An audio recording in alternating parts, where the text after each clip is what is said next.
léegi député yi seen liggéey seen warugal ak li nga xam ne ni moom lañ càmbar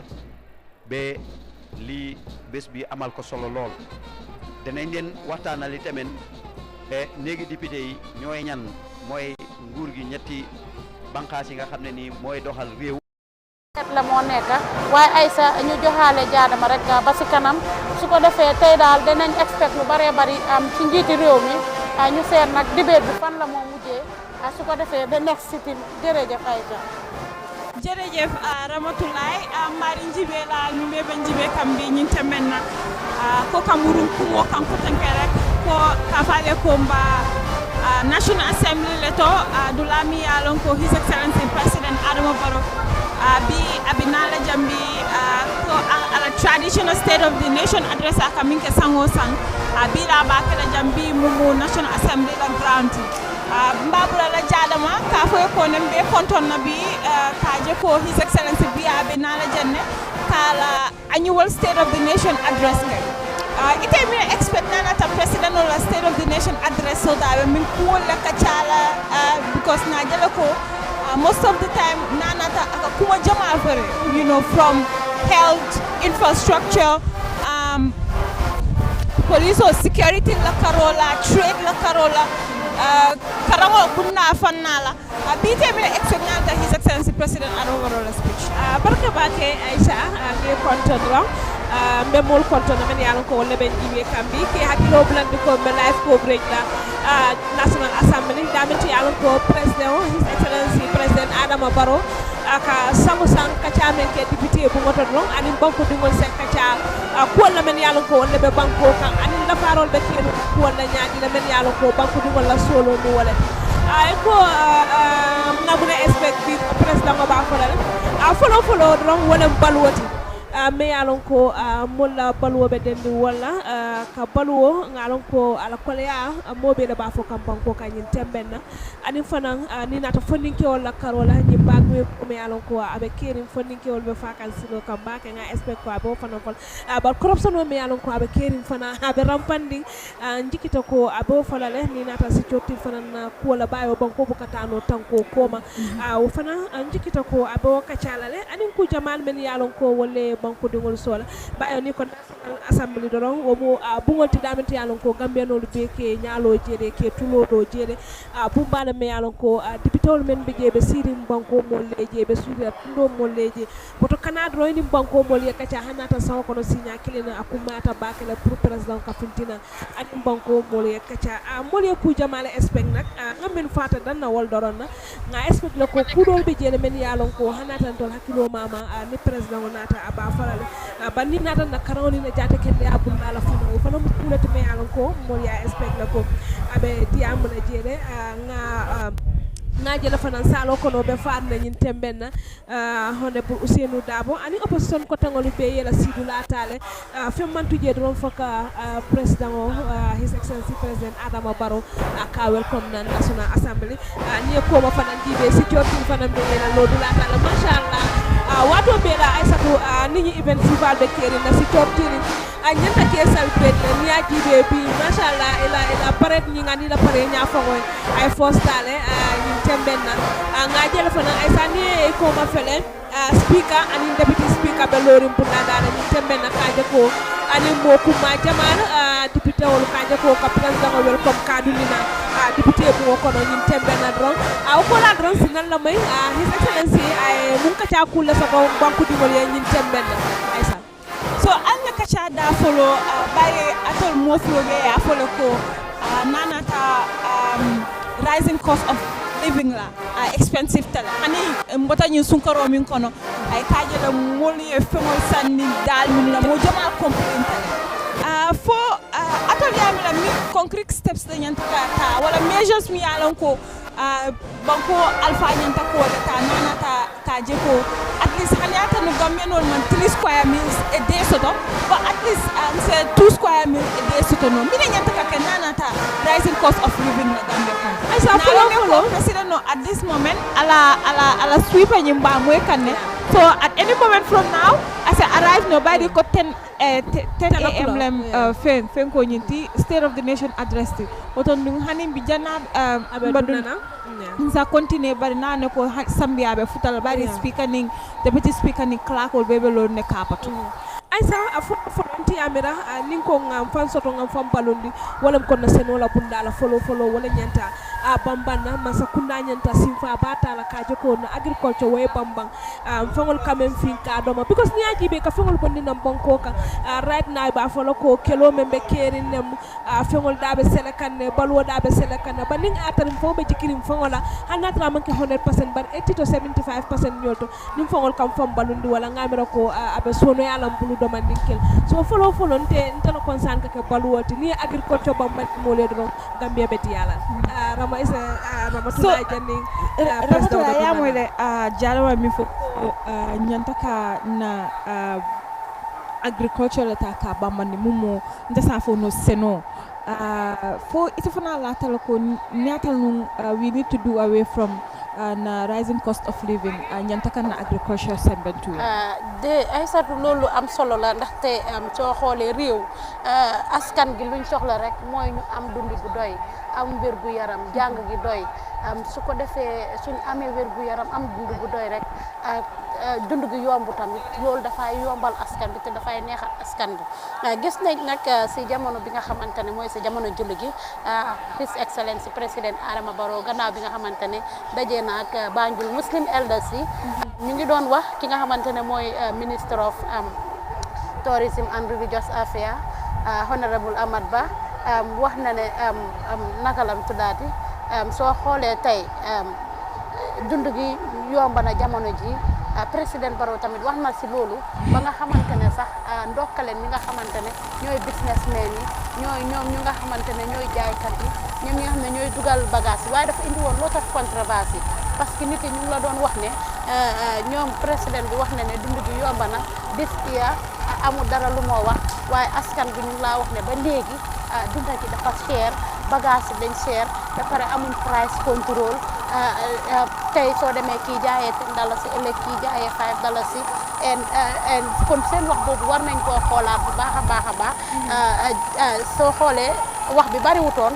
because ñu ngi doon ndokkale waaye nag jaarama dafa wax lu am solo tey Yaya Jammeh comme former président bi daf doon wax ne grow what we eat what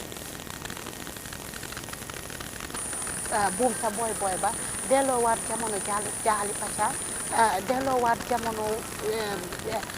Baara Jali ak yeneen fi nga xamante ne dañ fay bàyyi maalo yi ndaxte man de wax ne Gambia suñ suuf si nangu na Gambia suuf si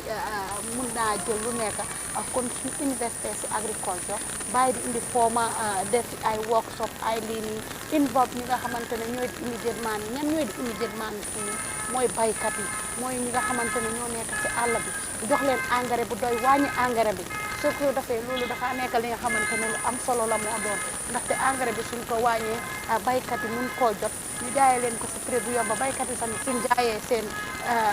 suñuy jaay seen gerte yi wala seen njiteef yi ñu jëndee ko ci price bu nga xamante ne dafa du lor baykat yi ndaxte soo xoolee at bu jot baykat yi dinañ am issue ak nguur gi si wàllum fay am na ñi nga xamante ne ba tey nguur gaa ngi leen amal ay bor yi nga xamante ne fayaguñ ko mu indi lot of things so yooyu noonu foog naa ne war nañ koo xool ñaar si tegu te soo ko xoolee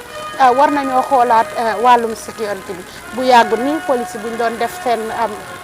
press conference bi rees nañ si yëfi wax nañ si yëfi crime rate bi wàññeeku na waaye soo xoolee 2025 2024 rape bi dafa gën a bari but rape si crime la bokka because soo waxee ne crime rate bi wàññeeku na te nga ne rape dafa bari ñuñ rape ñuy misil ak yooyu noonu am si suñ réew mi kon sécurité bi war nañ see gastuwaat war nañoo xoolaat yëfi sécurité bi ba nga xamante ne at the end of the day Gambia dina nekk a safe place dina nekk a place bu nga xam ne dina open pour businessman yi ñu mun fee ñëw invest ndaxte dëkk bu su amul dal amul lii ndax yeneen businessman yi dinañ am ay investors yi nga xamante ne ñoom dañoo ñëw pour investir réew mi loolu dafa nekk li nga xamante ne luñ war a xoolaat la bu baax a baax ñu waxtaanee ko soo xoolee tamit ci wàllum wérgu yaram every time ñu ngi ubbi health center bi ñu ngi def lii nii dëgg la most of the time nit yi dañ dee criticize développement nekkul yëfi yoon nekkul yëfi ay yii nii taay nag gars yi ñu ngi ubbi di ndokkal ki nga xamante ne mooy président bi rek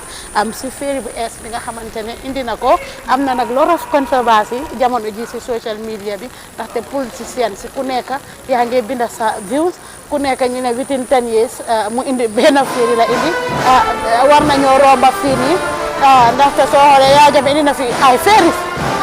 ñoom tamit within 10 years ñu indi benn féeri national anthem bi noonu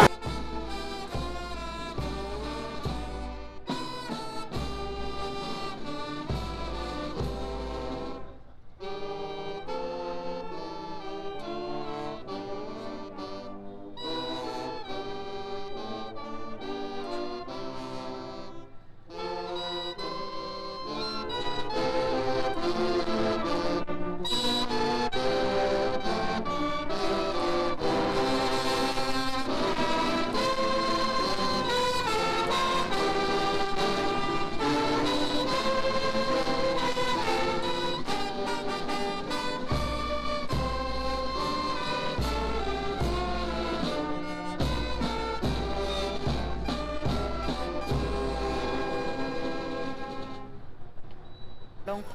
ye jiaro ke wala his excellency president mu nekk lu am solo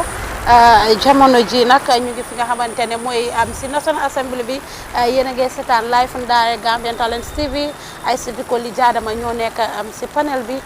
tey nekk di State of the Nation address at bu jot rek président bi ñëw fi nga xamante ne mooy si néegi député yi waxtaan ak réew mi wax achievement si waxtaan si jafe-jafe réew mi wax lan la amal réew mi ak yan projet la moo andi yooyu ñun ñu fas yéene koo déglu tey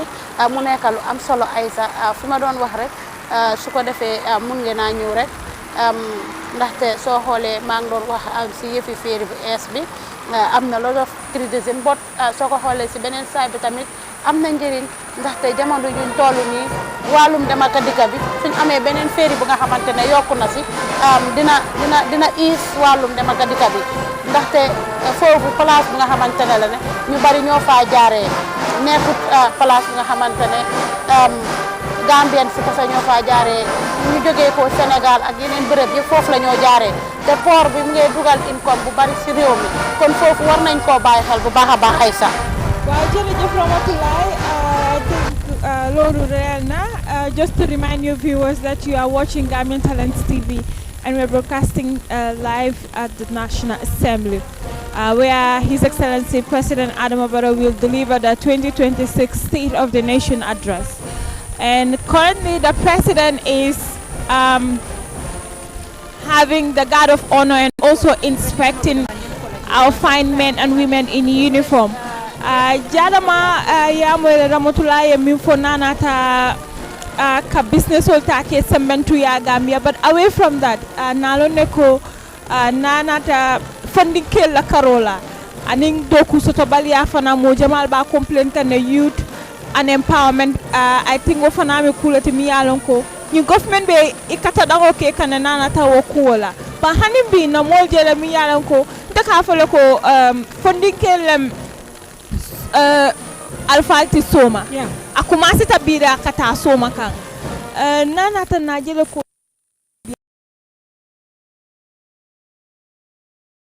weke tatile you know ni nyini ka mine atina alkata ka mine fo wala nyinti ko fente banko ka mi yalon ko itolio wala jem ise muna fanno minna yemine expect nanata nyi government la karola policies ani programme so nalon ne ko bunda jamal bi ye yele nyi temene nanata funding kelbe ifanna fala daming but hani bi mo jama ba fokam adestale for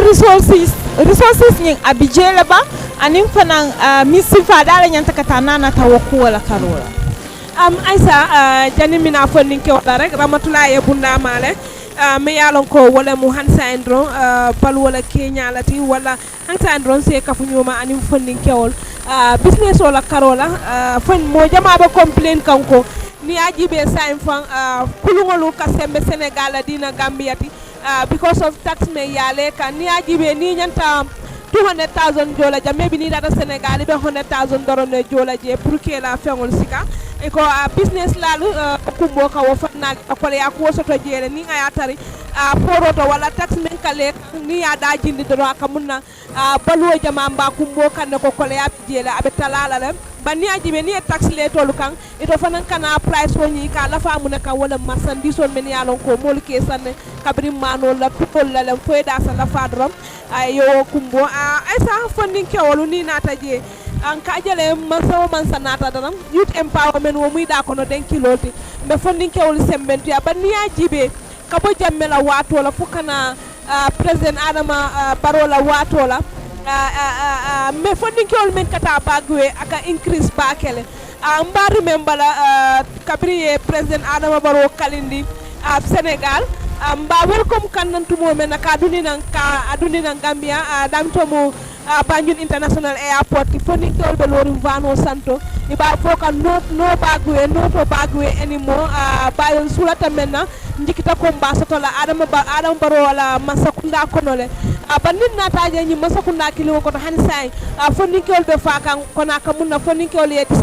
disappointment no sotole ni nata masakunda la wala ka foni tolbe samba nyame bagwe wala ka foni tolbe empower jama fona beja e ko foni tolbe ka son doku wala bari doku nyaadi le mu safa doku bu ka keseng bari la jobe nyaadi le ni ete jo e be luwasu e purango jole be jola balwo manna dimba ya fana manna koy ka fo nyaam an ko le yar na musuñu no fo ninki wol ye da halal so man sakunda nyanta feler kere kaaje ko nyum fo ninki wol kabiri musol fo kewol kaaje ke empower ni empower do ko la karola balu bi janne ñe mutolu ni ajibe na tivet exactly yeah skills example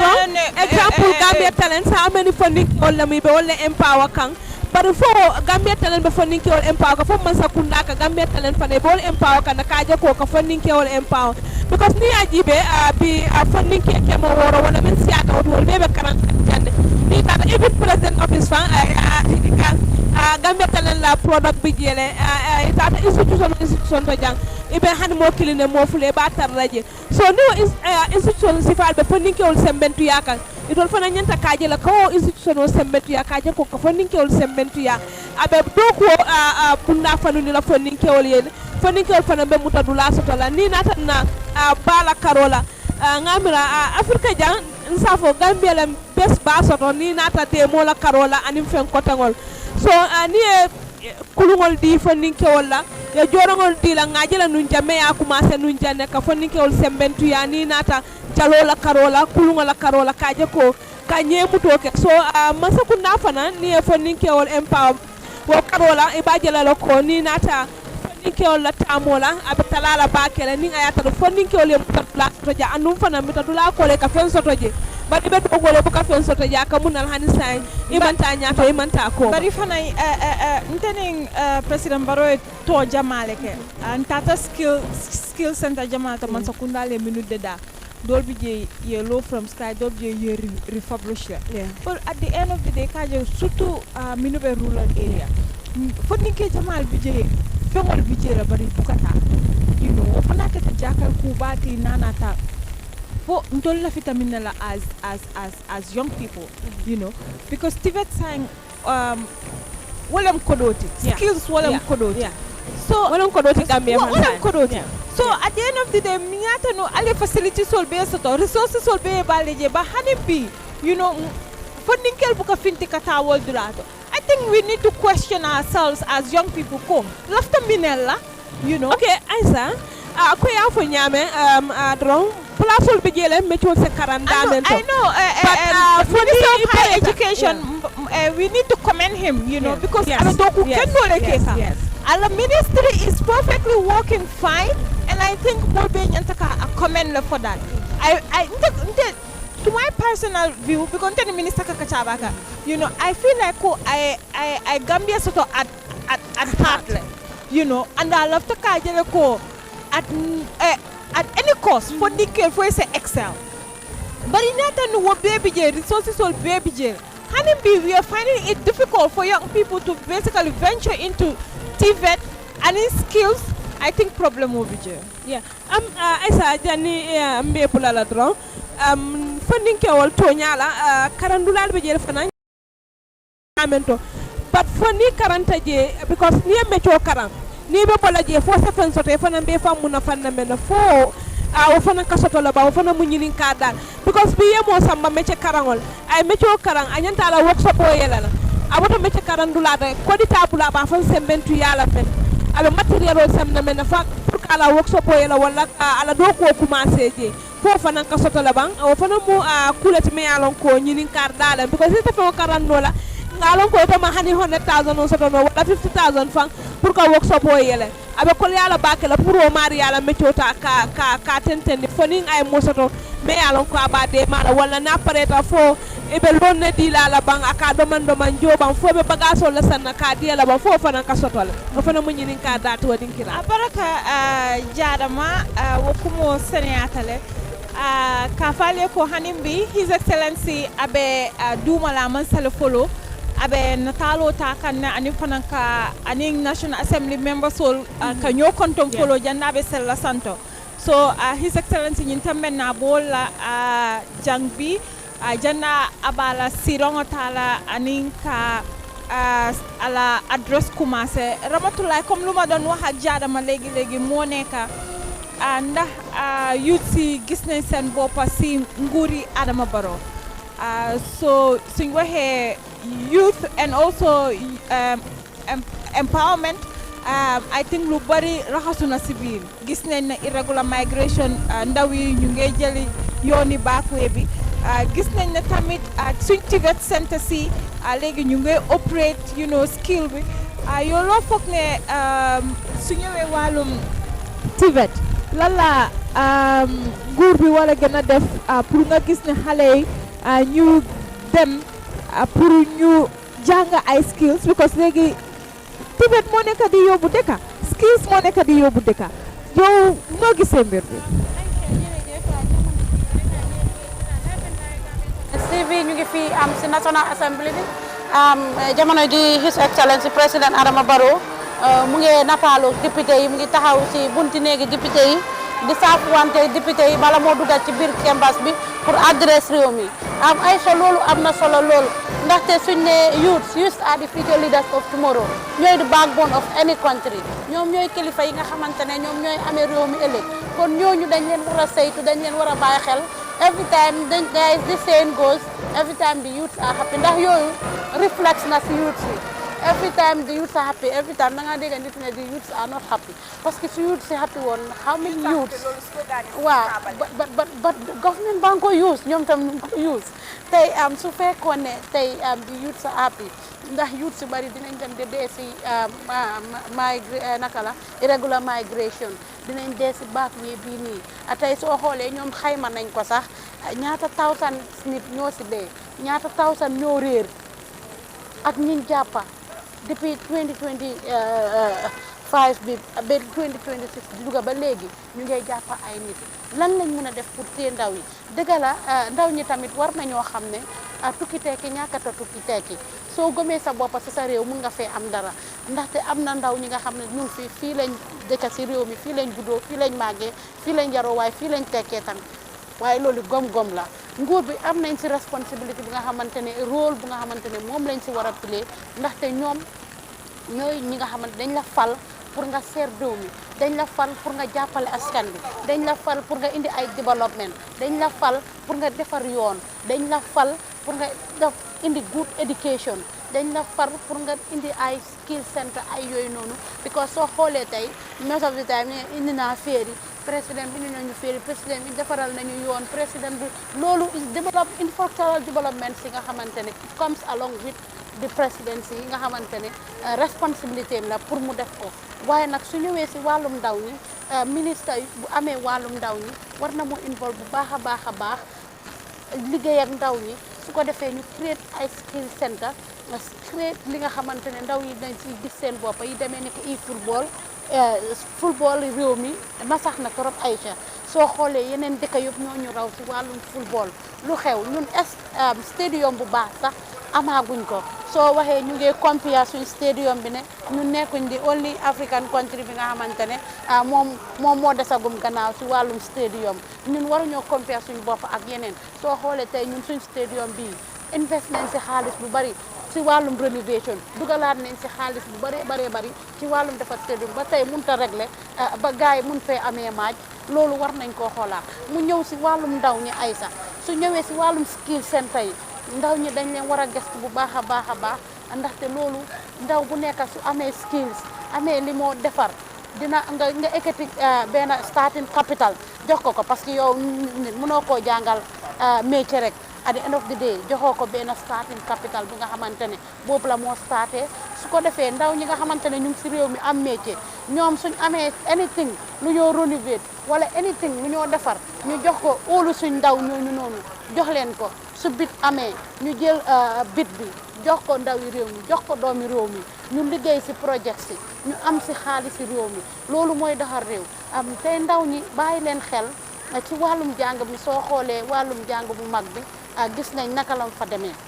war nañoo xoolaat ci site boobu noonu ñu ñëw ci wàllum basic education gis nga naka lam fa dee demee saa yu ñëwee ressource yu ñëwee problème dina ñëw ñii am nañ fii ñii sàccal nañ fii ñii def nañ ñii fii ñii yooyu yëpp ñu war see bàyyi xel bu baax a baax a daal ndaxte ndaw ñi di leen bàyyi xel ay sax loolu daf day am solo tey su GTTI yang fi nii sant yàlla suñ amee more of GTTI more of yeneen ak yeneen ñu indi yeneen institution yi nga xam ne ndaw ñi dinañ fa mën a jàngee métier ndaw ñi dinañ fa mën a gisee seen boppa loolu dina tax ndaw ñi ñoom tamit dinañ am suñ gisee yeneen ndaw yi léegi suñ gisee ne fi mu nekk ni dëkk bi jarta tukki jarta dem fen foog naa ne irregular migration dina wàññeeku ndaxte ndaw ñi amuñ fenn fu dul seen dëkk anga président bi fa wax ne xamul fenn fu dul Gambia mu ne su amee holiday sax Mankamakunda lay dem def na tuuti su retire dafa dellu dëkk moom booy Gambia la kon booy Gambien yi ñu bare bugg a nekk booy Gambien parce que kenn bëggut a bàyyi sa dëkk ngay dem di dee si àll bi wala di dee si géej bi soo xoolee loolu yëpp bugg a teral sa waajur yi la bugg a am a meaningful life ndaxte things si seer nañ dëkk bi everything is costly ba pare whom you know la da ngaa gis ku jàng ba nga xamante ne war ngaa xam ne kii mooy di right person pour mu nekk si place bi nii bon amul fa connection xamul fa kenn du mun a nekk si liggéey boobu noonu loolu bokk na li suuxal réew mi nañ di jël di right people di leen put si right places yi su ko defee ñu mun a liggéey ci réew mi mun a gis seen bopp ci réew mi loolu dina wàññi irregular migration bu baax a baax a baax a baax a baax Aïcha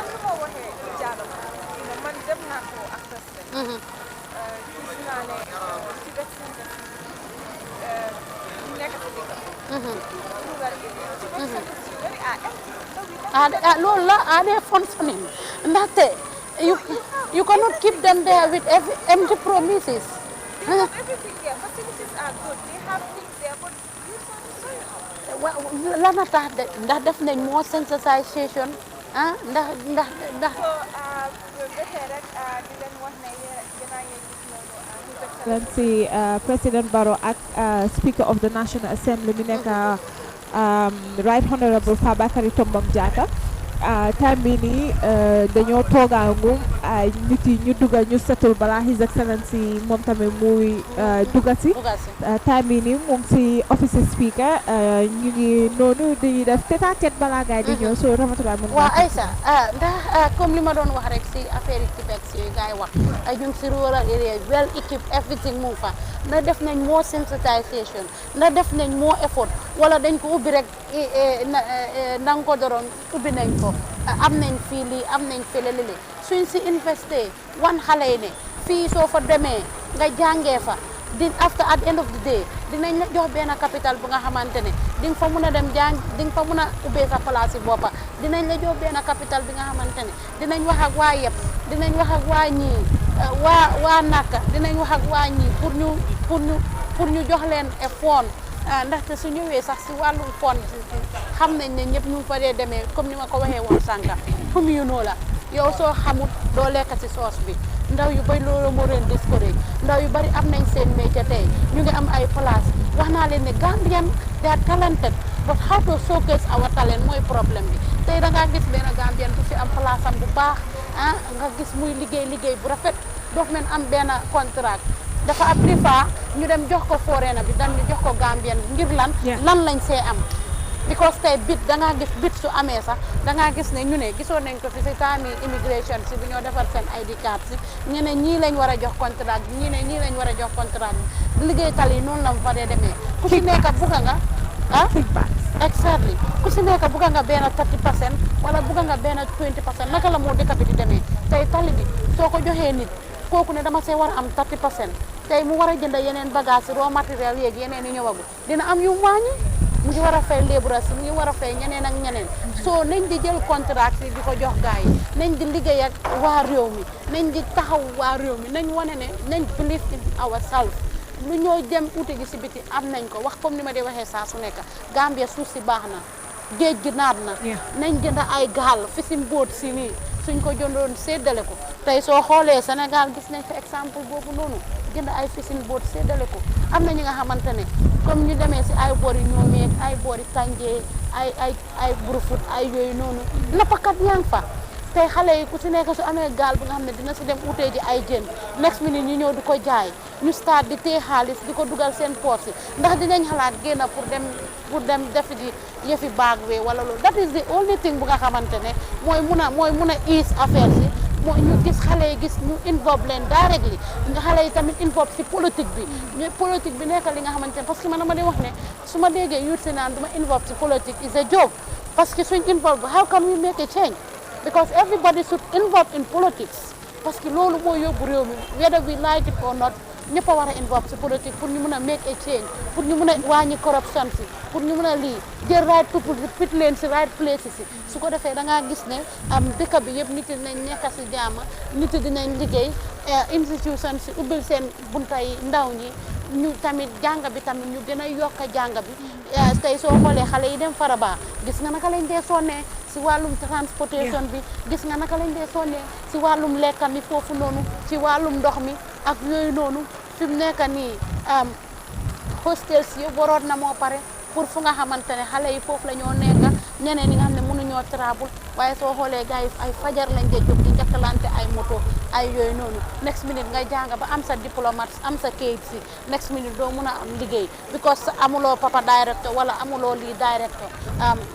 naka loolu war nañ koo xoolaat dëkk bi yooyu ay sax dañ ko war a xoolaat bu baax a baax tey foog nañ ne ki nga xamante ne mooy njiiti réew mi am su toogee dina adresse yu baree bari dëgg la am na lot of achievements ak yooyu noonu dinañ ko jox crédit si yooyu si achievement am si yi nga xamante ne particularly infrastructure exactly ndaxte tali tamit baax na suñu amee tali yi nga xamante ne tamit yaatu na bon yan façon tali nga defar yan qualité tali nga defar loolu dafa am solo nekk di defar ay tali rek di tërërëri ñu naan defar nañ ay tali am a duration of 2 years wala a duration of 3 years tali bi mu yaaw su ko defee next minute ñu ne defaroon nañ fii tali bi nga ñëwaat si di same tali bi nga investoon ay millions of dollars nga ñëwaat invest yeneen millions of dollars foog naa ne loolu tamit war nañ see bàyyi xel bu baax a baax a baax di seet ñu ñoo jox liggéey bee yooyu. Development,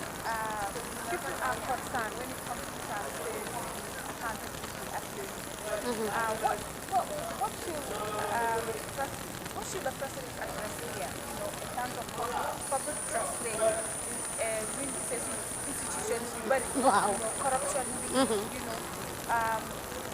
the role of the National Assembly, holding oversight functions. Exactly. So, what the president would say, what address in terms of transparency? Transparency xam nga mosoon naa wax ne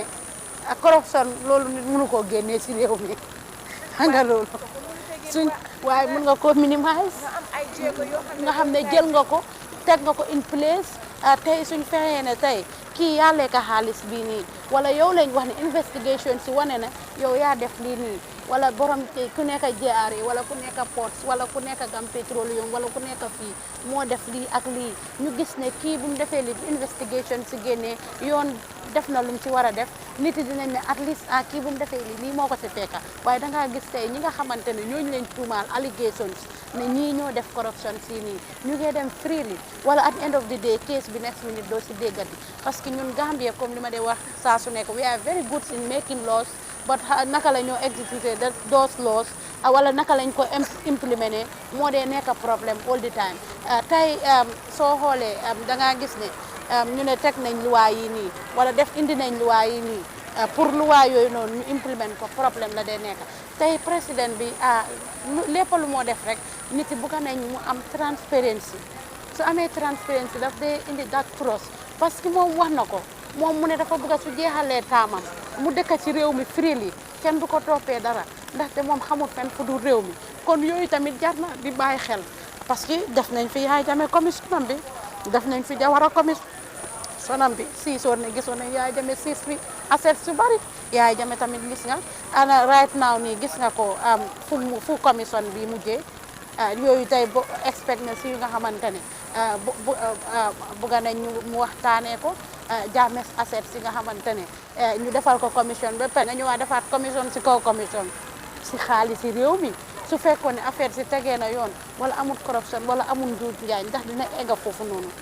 loolu tamit lu nga xamante ne luñ jar a bàyyi xel la su ko defee kenn ku si nekk lañ la dénka ndaxte président bi benn nit rek la moo tax mu am ay ministères yi am ay permanent secretary yi am ak yeneen ak yeneen ak yeneen ay ñooñu pour ñu xoolal ko naka ñu saytu wàllum ku nekk si ministre bu nga nekk nga doxalee ko si yoon nga teg ko si yoon affaire si fonds yoo jël soo waxee ne dama jël xaalis pour rénovation stadium fan la duga lan nga si def lan la moo mën a wan signify nit ne kii de xaalis bi bu fond bi bu mu ko jëlee ndax def na ko ci right place bi ndax dugal na ko fu mu ko war a dugal ndax am nañ achievement yooyu noonu gis na ko tourisme nga ñëw yan yokkute lañ indi yan lii yan lele nga ñëw gas pétrolium lan la dugal si réew mi GRA lan nga lii ak lii allégation suñ laa wax ndax toppa nga ko su ko defee suñ gisee ne fi mu nekk nii président bi mu ngi bàyyi xel gars yi te ku si def loo warta def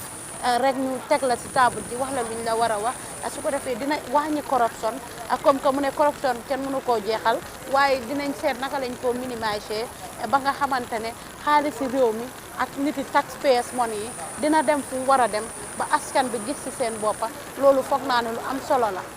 Aïcha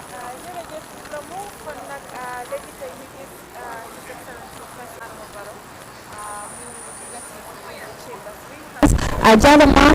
president ba abitaka ne science abe dunkan chambers konole just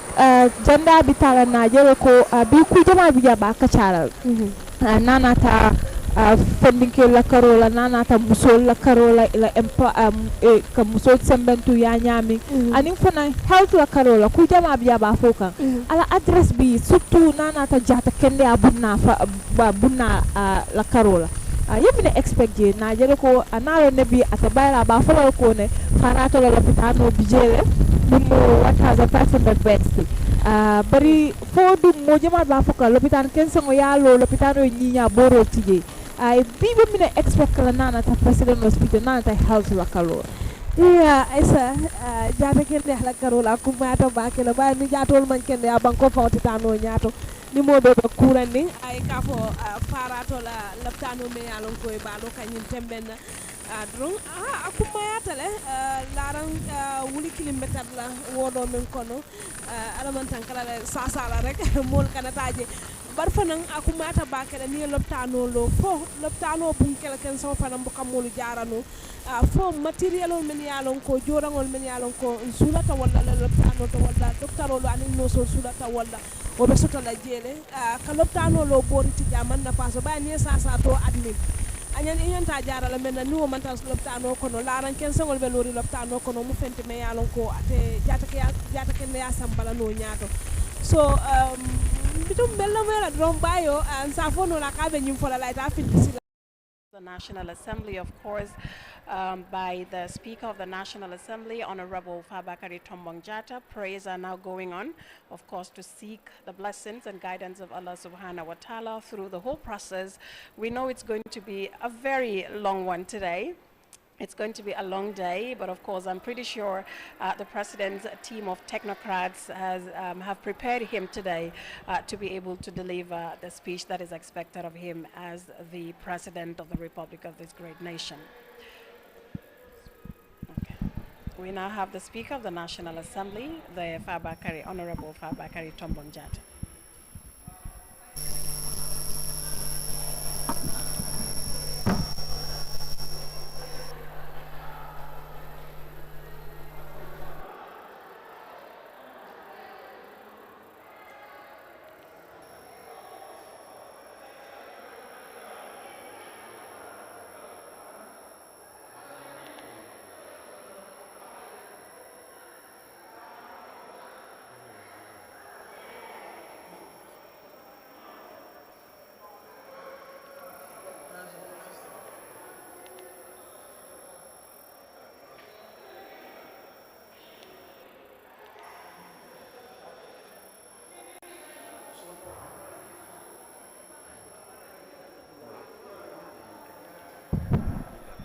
Yes, of course, the president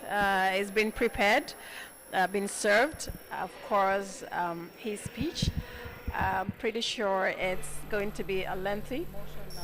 Yes, okay. Okay, of course, the speaker right there, Honorable Jatta, moving the motion for this morning's exercise. Honorable Deputy Speaker and all honorable members of this August Assembly, honorable former Deputy Speakers and members of the National Assembly, honorable Cabinet Ministers here in present, Chief of Staff, Office of the President, Secretary to Cabinet and Head of the Civil Service, Permanent Secretaries and Heads of Institutions, members of the Diplomatic and Consular Corps, regional governors, Lord Mayors, and chairpersons of area councils, service police, leaders of political parties, senior government officials, honorable religious leaders, distinguished invited guests, the press, and all other protocols duly observed. It is my singular honor and privilege to welcome His Excellency the President of the Republic, Mr. Adam Barrow, to this hallowed chamber for the delivery of the 2026 State of the Nation Address in accordance with Section 77(1) of the 1997 Constitution and Order 24(1) of our standing orders. Honorable members, we are here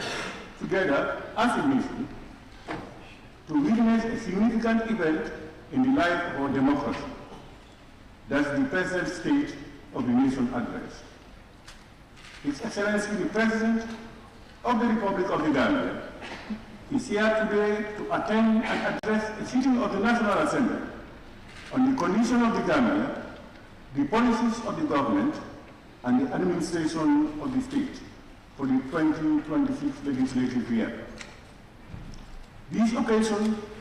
remains one of the most important in our constitutional and democratic calendar, as it provides the head of state with a platform to update the nation through its elected representatives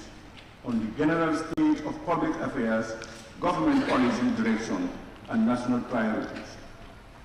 Honorable members, this address is not merely ceremonial.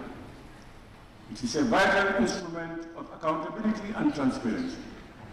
It offers this Assembly the basis upon which we will exercise our legislative oversight responsibilities in the interest of the Gambian people. Your Excellency, as you present your address, this Assembly stands ready to carefully consider the policies, programs, and legislative priorities outlined therein. We remain committed to the constructive engagement guided by the principles of good governance, the rule of law, and national development. Let me take this opportunity to reaffirm the unwavering commitment of the National Assembly to work collaboratively with the executive while maintaining our constitutional duty to provide effective oversight. This balance is essential in strengthening our democracy and ensuring that the aspirations of our citizens are met. I thank you for your attention. Clerk, you may proceed. Motion, State of the Nation Address 2026 by His Excellency the President of the Republic. On behalf of both sides of this assembly, I now have the full honor and privilege to respectfully invite His Excellency Mr. Adam Barrow,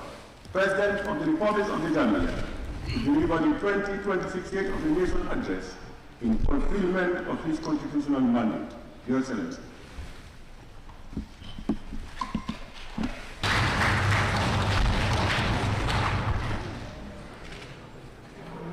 Honorable Speaker, Honorable Member, former Vice President here present, Excellencies, members of the diplomatic and the consular corps, distinguished guests, ladies and gentlemen, in accordance with Section 77(1) of the Constitution, it is my singular honor and delight to deliver the 2026 State of the Nation Address before this Honorable Assembly. Recognizing that this is the final State of the Nation Address to institutional rebuilding and national stabilization.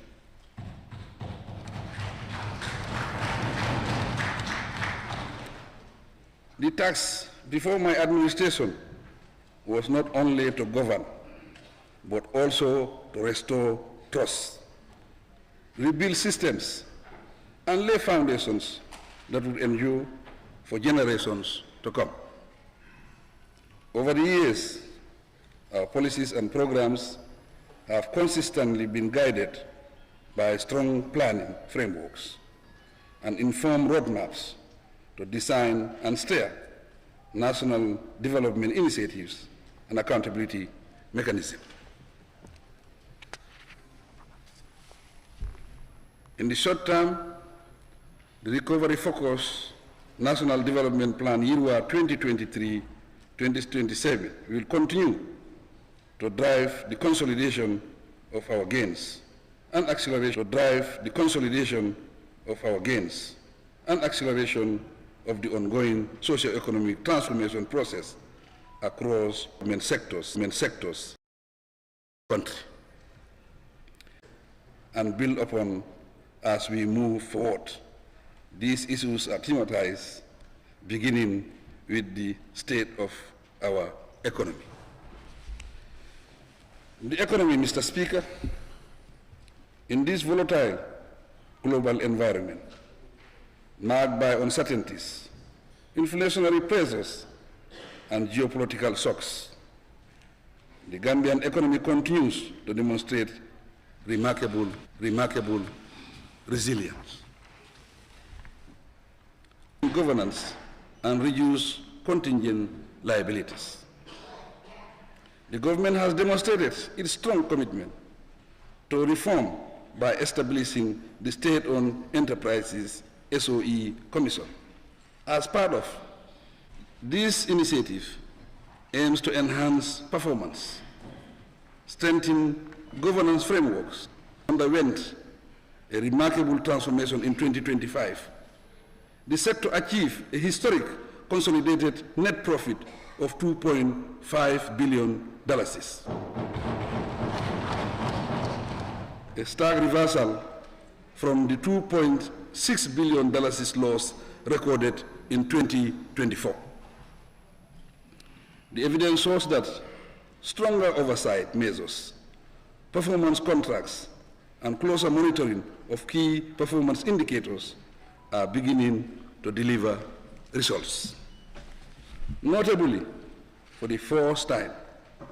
5 state enterprises are expected to pay dividends to government. marking a significant turnaround in the financial performance of the sector. Evidently, therefore, these outcomes are the results of prudent economic management and difficult but necessary policy choices made in the national interest, demonstrating that the ongoing reforms are beginning to yield tangible results. Trade, industry, and job creation. Mr. Speaker, to transform our economic structure, we are investing in industrial parks, urban agricultural hubs, and special economic zones, those moving the Gambia away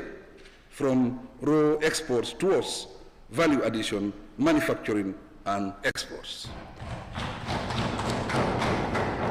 In 2025, we strengthened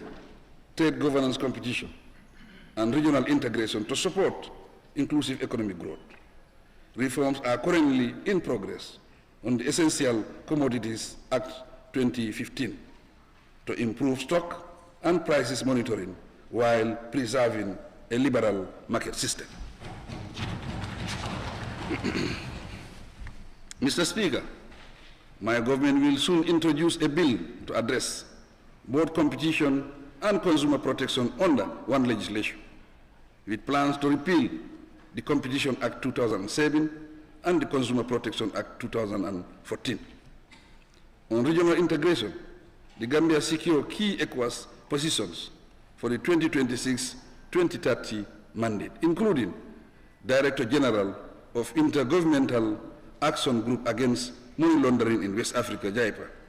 and a judge at the ECOWAS Community Court of Justice. At the national level in 2025,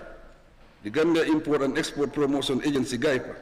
facilitated the attraction and awarding of special investment certificates and exports processing zone licenses to 16 businesses, with a total planned investment of $204 million US. This is expected to create job opportunities. Irregular migration continues to rob our nation of its youth. We are treating this issue with utmost urgency by creating opportunities for decent jobs, skills development, and legal labor pathways through strengthening TVET systems and bilateral labor agreements for safe, regular, and orderly migration. Gambians are now working legally in Europe and in the Middle East. Mr. Speaker,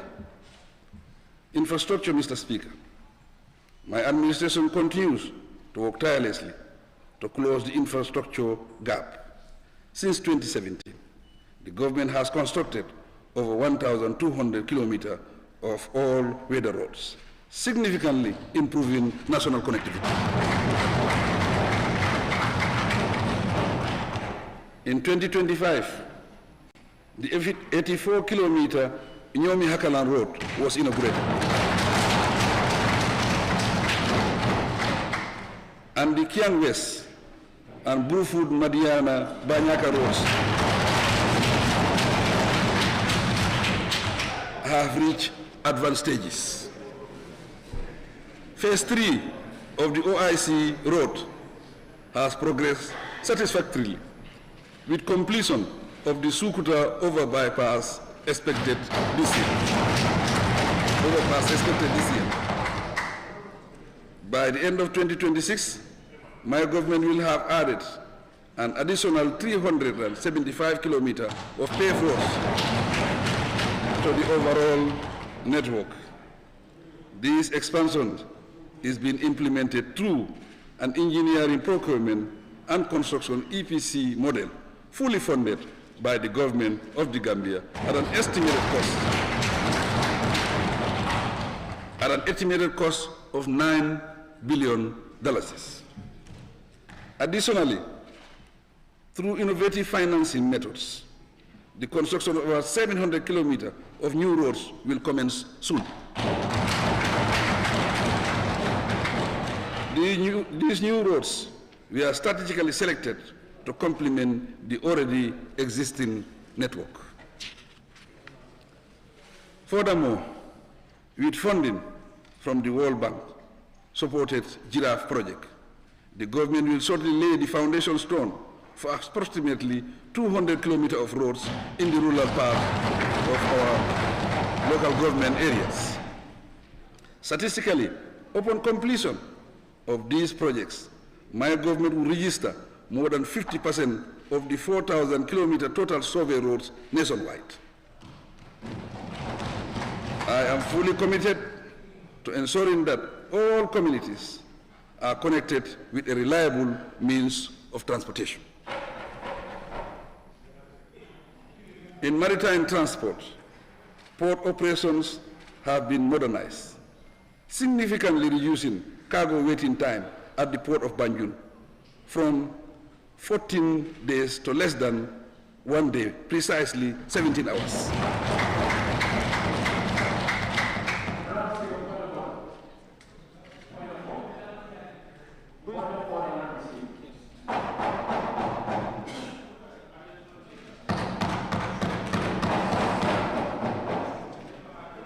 Honorable member for Young West. Order 17-8. 17? Order 17? 8. Yeah, go ahead.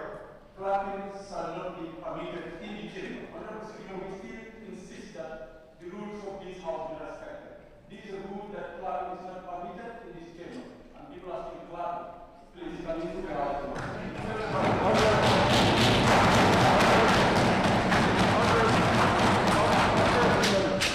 Honorable member, you must begin to respect the Speaker's ruling. If you want to challenge my ruling, you have to put in a substantive motion. I am saying that I am not clapping.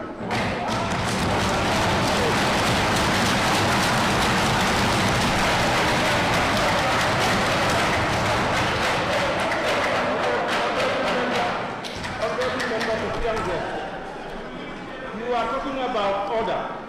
and you are out of order yourself by agreeing with the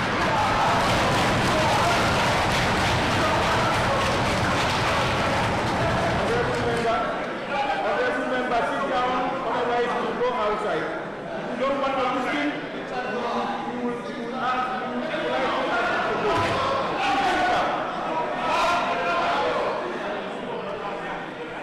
Honorable members, you see, honorable members, please, it is easy to identify people out of order when you yourself, you are going out of order. Before you ask people to be in order, make sure you yourself you are in order. Please, let's avoid unnecessary disruptions. Your Excellency.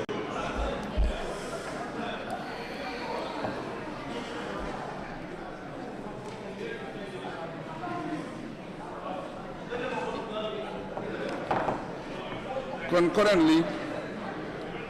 preparatory works are progressing for the Sanyang Deep Sea Port.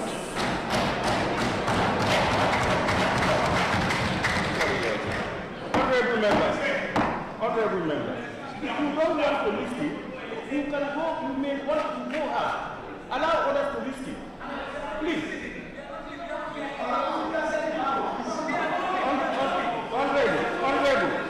Honorable, don't sit on the floor and be talking to the Speaker without permission. Please. I'm not giving you permission. No, you have no cause to talk. You know that it is in order for members to not be taken. Why do you have to argue about that? Honorable members, let's please allow His Excellency to give his address, please, and avoid unnecessary interruptions. Your Excellency.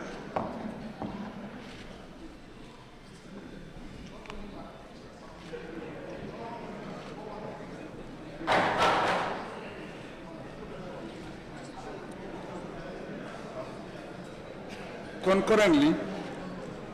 preparatory works are progressing for the Sanyang Deep Sea Port ahead of the commencement of construction works this year. Maritime services will be further strengthened with the recent delivery of an eco-friendly ferry. The arrangement will reduce waiting time and ease traffic flow from Banjul to Bara.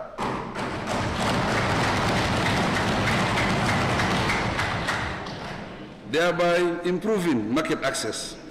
for farmers and traders in the North Bank, particularly women. In line with the government's liberal air transport policy, the Gambia and Senegal have agreed to domesticate air services between the two states. Both states have either waived or significantly reduced passenger charges on air tickets, which will greatly lower the cost of travel between the two countries. In addition, my government is working on an airport modernization project that includes the construction of an ultra-modern passenger terminal building and other related airport infrastructure. Hopefully, this project will be implemented through a public-private partnership, PPP.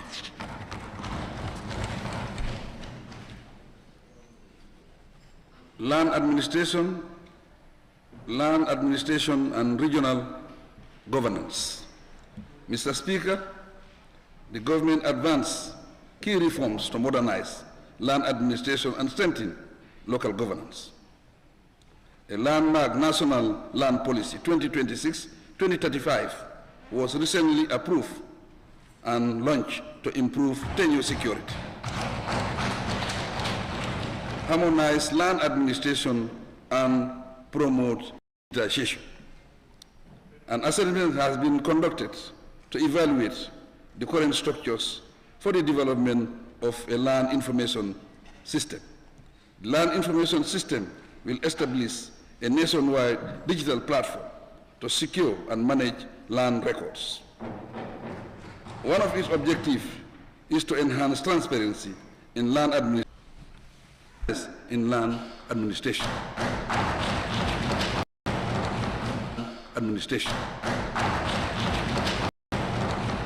The ministry has also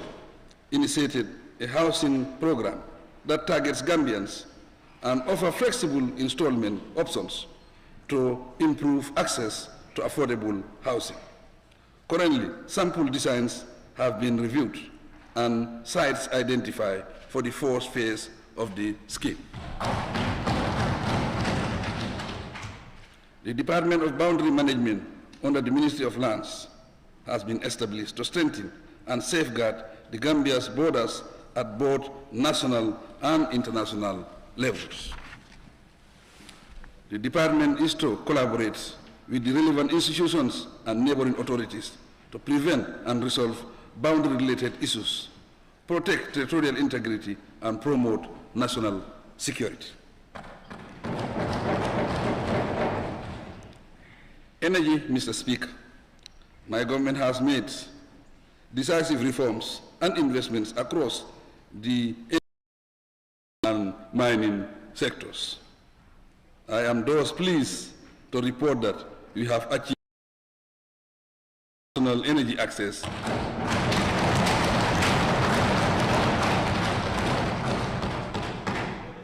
and remain on course to attain universal access by the end of 2026.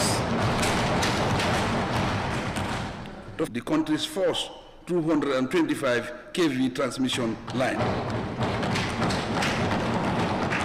together with a state-of-the-art national control center. These investments support our universal access program, which is projected to be achieved by end 2026, ahead of the 2030 timeline. Furthermore, I am proud to announce a drive to achieve 81 clinics, 823 schools nationwide have been solarized.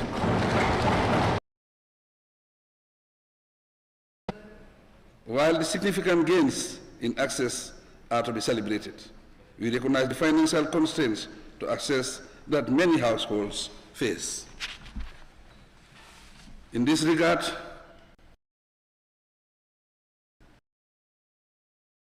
$1 billion in both the 2025 and 2026 budgets as subsidies to NAWEC. So, provided $300 million to recapitalize the National Food Security Processing and Marketing Corporation. The crop production recorded strong gains, with total cereal output rising from 124,337 metric tons in 2024 to 131,798 metric tons in 2025. This includes an 11% increase in millet, 9% increase in rice production to 57,225 metric tons, and 5% increase in maize production. Cash crop production also strengthened, with groundnut output increasing by 16%, from 52,642 metric tons in 2024 to 61,043 metric tons in 2025. The yield prompted a government-backed $2 billion intervention to purchase up to 50,000 metric tons during the 2025-2026 trade season. Productivity and resilience were further reinforced through the procurement of 189 tractors and 20 rotavator boards, expanded irrigation, and strengthened livestock health systems. This support includes increased vaccination coverage and positioning the sector for sustained growth, food security, and rural income stability.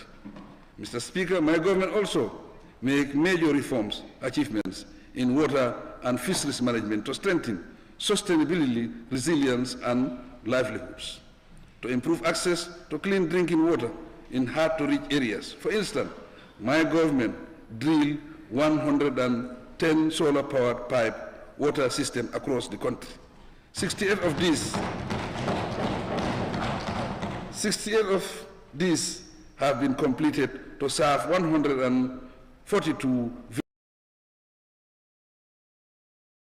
896 people. Household and public latrines were constructed in rural and riverside communities to prevent pollution of the water table, to promote safe and sustainable water extraction from boreholes, particularly in the urban area. My government, in collaboration with partners, is working on the development of a water abstraction licensing regulation to establish legal policy and operational frameworks on fisheries, human capital, education, and health. Mr. Speaker, my government continues to prioritize human capital development, with the 2026 budget allocating at least $10.5 billion to it. This represents 17.7% of total expenditure to education and health. To continually raise performance levels, significant investments have been made to improve the quality of learning. Part of this is the completion of 336 teachers' quarters across 47 schools. Delivery of science and technical equipment valued at $2 million to 29 schools. And the distribution of more than 1.5 million textbooks nationwide. To universalize access to education, in collaboration with our partners, we implemented programs to bring 74,000 marginalized children back into the formal education system from 2023 to 2025. Recognizing that strong foundational skills are essential for lifelong learning, my government has intensified its focus on early grade education. With support from the World Bank, the government has embarked on the development and implementation of structured pedagogy and foundational learning programs. Digital learning was introduced to 122 schools in 2025. These schools are now equipped with smart televisions, laptops, projectors, and other IT equipment to prepare our students for a better future. The use of 7 national languages was piloted in 63 schools to reinforce equity, quality, and resilience across the education system. In relation to tertiary education and skills development, my administration has invested more than $7.6 billion in the University of the Gambia. Most of the faculties have now moved to the Faraba Banta Mega Campus. These complements the USAID campus inaugurated last June in Brikama. On access to tertiary education, the Student Revolving Loan Scheme, the National Research and Innovation Fund, and the Tertiary and Higher Education Trust Fund have been established. The objective is to ensure that tuition does not limit anyone's potential and to expand opportunities for research and innovation.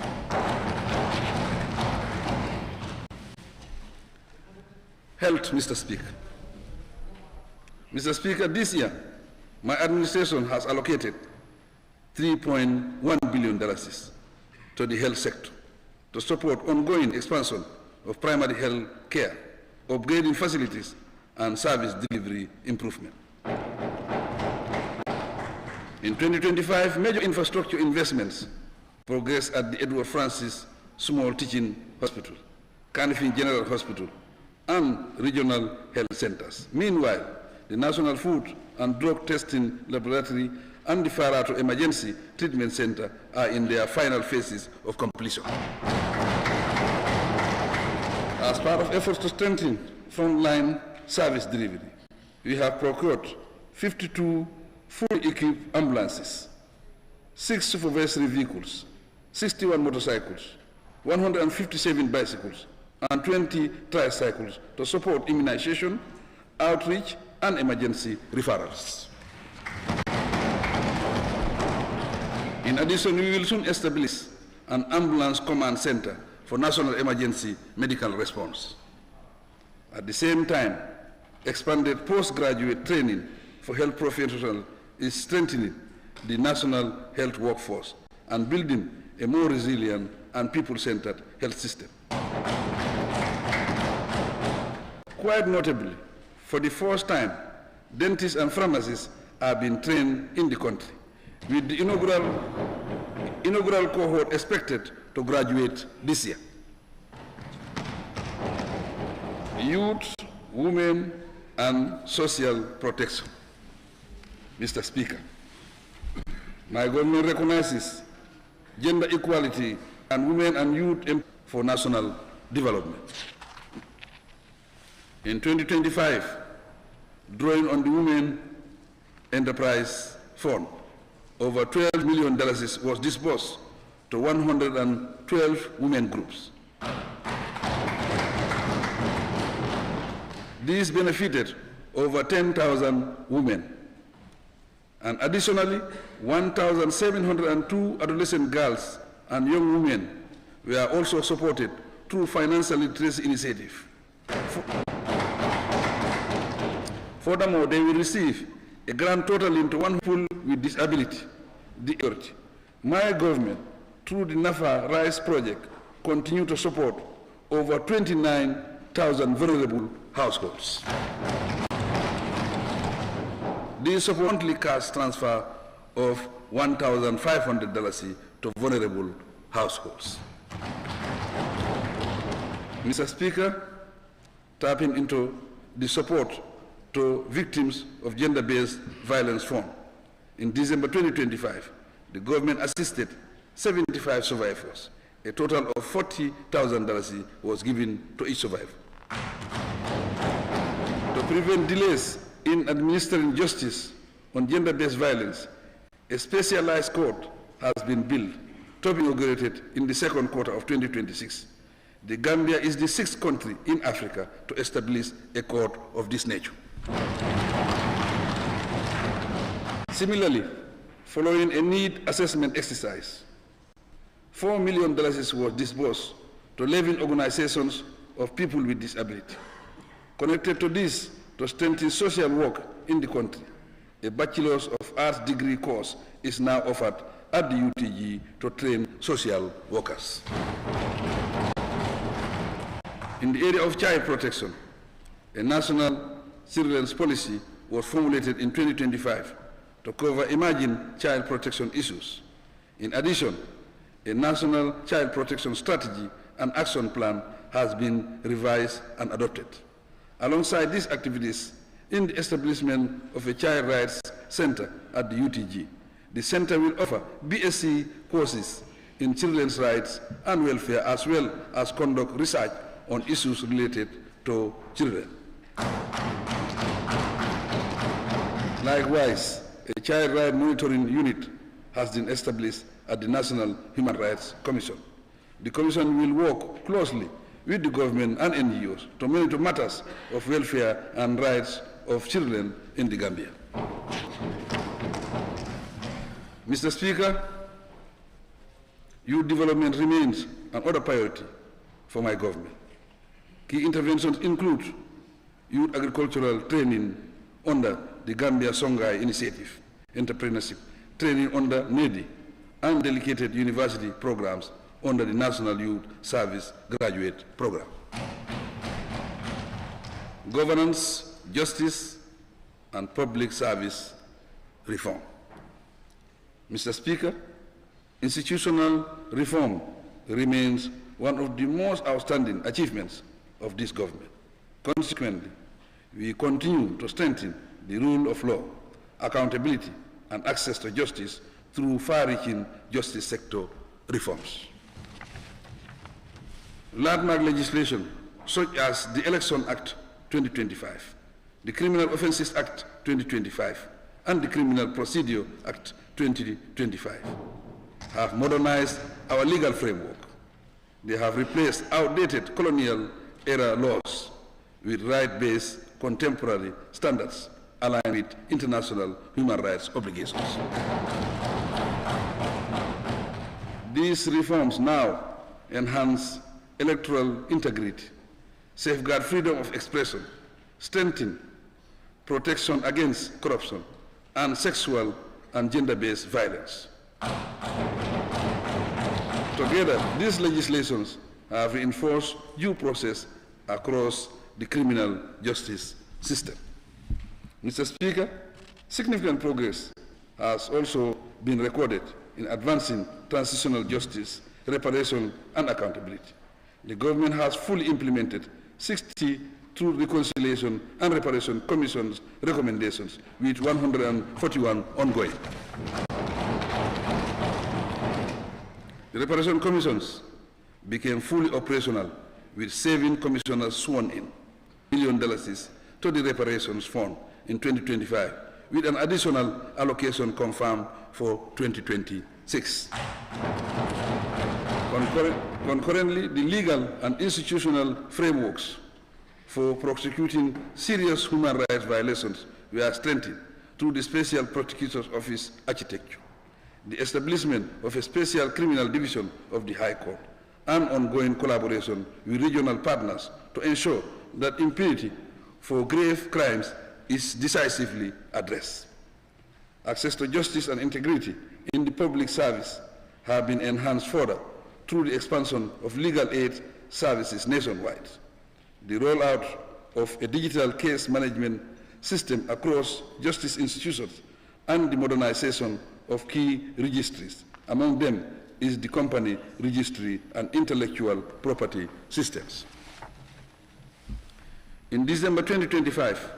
the National Assembly confirmed the commissioners of the Anti-Corruption Commission, positioning the country to intensify the fight against corruption and promote ethical governance. These reforms, together with the ongoing development of a justice sector strategy policy for 2026-2030, underscore my government's commitment to a justice system that is independent, transparent, efficient, and responsive to the needs of all Gambians. To improve public service delivery, we are preparing to launch the MyGov platform. This is currently at an advanced stage, with its deployment targeted this year. The platform will serve as the one-stop shop for high-volume priority services. These incorporate birth certification, national identification cards, passports, driver's license, and business registration. The eventual integration of the platform with GAM Suite under the central bank will enable the acceptance of Visa and MasterCard payments on the platform, in addition to other supported local digital wallets. We have also made significant progress in modernizing public service management through the ongoing development of a comprehensive human resource management information system. Once completed, this system will integrate personal records, the payroll, performance management, and pension administration into a single digital platform. Its objective embrace improving efficiency, accountability, evidence-based planning, and decision-making across government. The government has equally introduced a comprehensive performance management framework to promote accountability and results. The framework links planning, budgeting, and performance assessment to make sure that public institutions and officials are held accountable. Defense, security, and national stability. Mr. Speaker, peace and stability remain the foundation upon which all development depends. We have made significant progress in the security sector reform, strengthening internal security, public safety, and democratic oversight. As a result of these sustained efforts, the Gambia is now ranked the safest country in West Africa and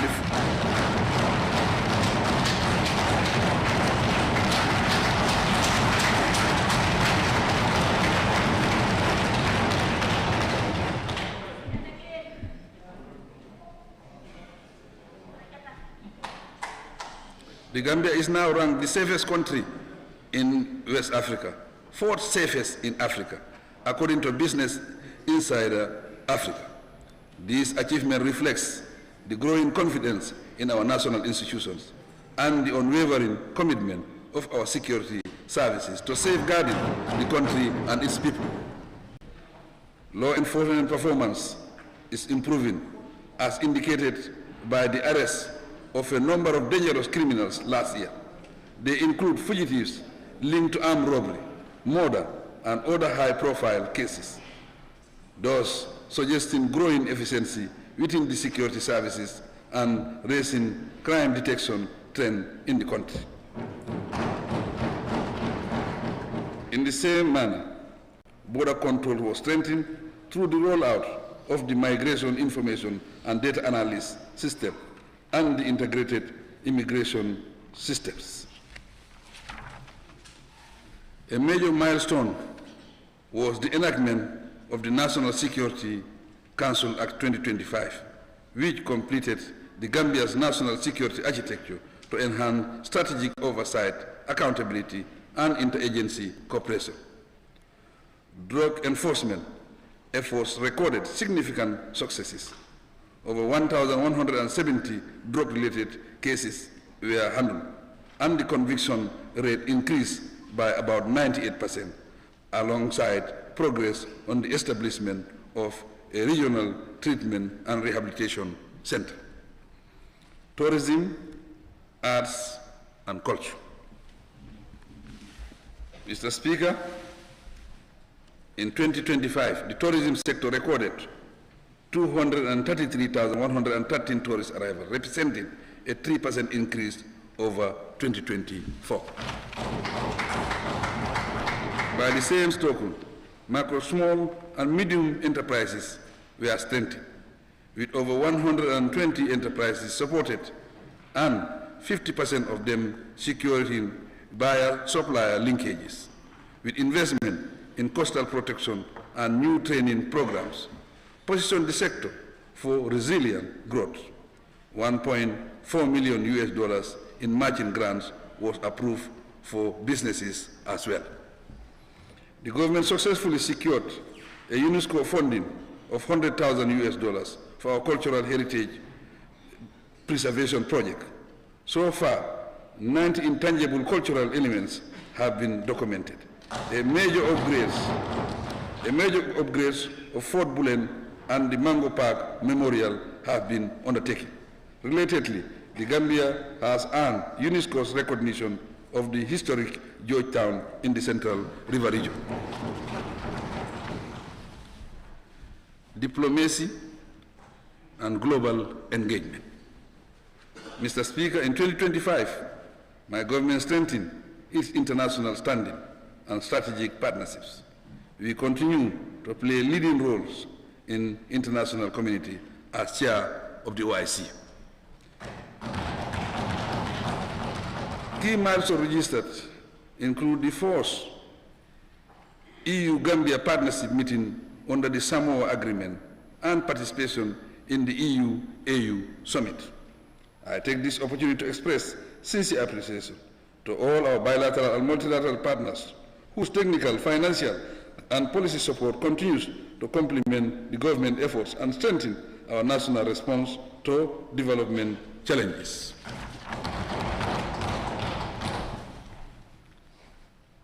Climate and the environment. Climate change and land governance are defining challenges of our time. However, we delivered measurable progress in climate resilience and environmental protection. 5-year, €6.9 million Gambia Resilient Project was launched last year to restore and sustainably manage over 1,000 hectares of mangroves across 5 protected areas. This is directly benefiting 180 communities and advancing the Gambia's national climate commitment. My administration also developed the fourth National Disaster Risk Mitigation Plan 2026-2033, provided lean season assistance to over 1,100 households, and provided housing support for families affected by the 2022 floods. An early warning legal and regulatory framework was strengthened through the enactment of the National Early Warning and Response Mechanism Act 2025. With similar resolve, decisive enforcement against environmental degradation led to the interception and prosecution of persons linked to 30 trucks of illegal harvested timber. Simultaneously, expanded community forestry support has broadened and strengthened conservation outcomes and livelihoods. Concluding remarks, Mr. Speaker. Honorable Speaker, Honorable National Assembly members, distinguished guests, ladies and gentlemen, as required by the Constitution, my address provides an account of the current state of affairs of the nation. It focuses on the overall administration of our country, zeroing in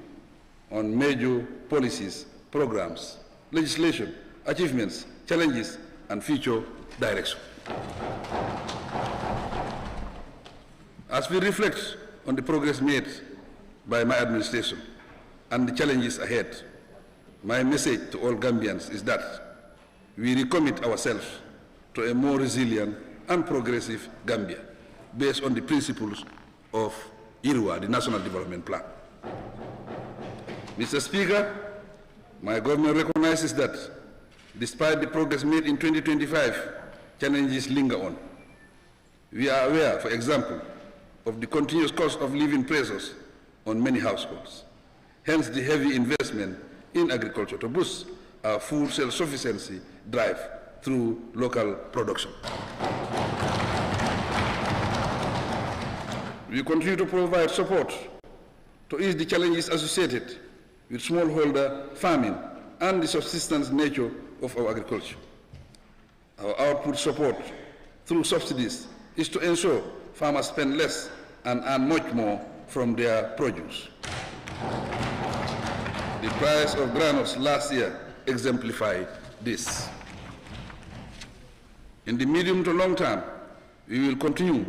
investing in mechanization to improve overall agricultural productivity. In addition to persistent climate risks, addressing irregular migration and youth employment urgently requires sustained attention. My government will continue to work with partners to address these pressing challenges through skills development and private sector-led investment. Healthcare access and quality improved tremendously over the last decade, but we will continue striving for greater achievements and better health outcomes. Honorable Speaker, honorable members of the National Assembly, and fellow Gambians, looking back, the Gambia today is more stable, more connected, better governed than it was a decade ago.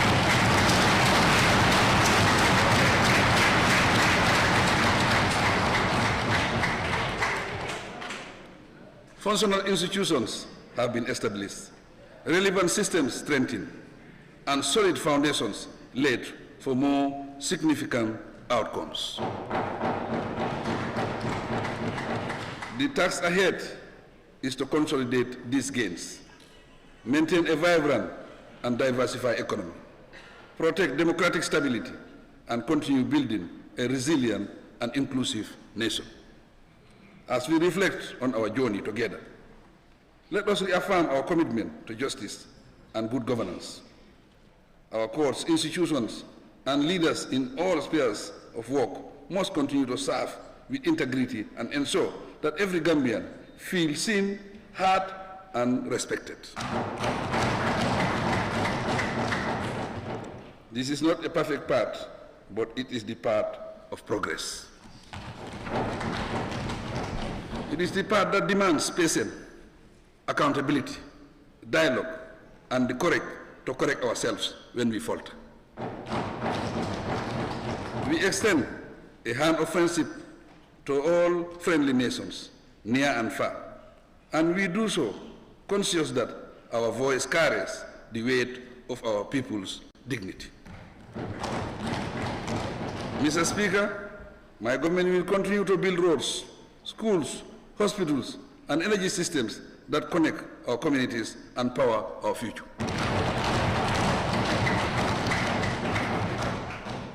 These foundations are not merely concrete and steel. They are lifeline opportunities, symbolizing the promise that every child born in the Gambia can dream beyond limits. My administration will continue its drive for digital transformation in all sectors of the economy, especially to inform government service delivery and enhance tax collection and accountability. The ongoing reforms in the telecommunication sector will continue with a view to improving efficiency, affordability, quality of service to consumers, and returns on investment. Mr. Speaker, my government reaffirms its unwavering commitment to the principles of gender equality, and we recognize the vital importance of empowering our women and youth. We will continue creating opportunities for girls and women and insist on strengthening them, treating them with dignity. As an obligation, we are determined to mainstream gender equality and recognize women in our governance structure and systems. By upholding these values, we will build a stronger, fairer, and more united nation where every citizen can contribute to and benefit from our collective progress. Likewise, we recognize the vital role of our development partners, whose support has been instrumental in advancing our national priorities. Their solidarity reminds us that the Gambia is not alone in its pursuit of growth and stability.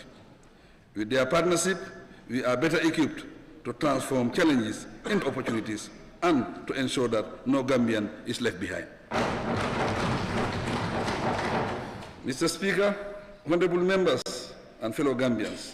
as we approach the 2026 presidential election, I call on all political parties, candidates and supporters to conduct their campaign in a spirit of peace, tolerance and mutual respect.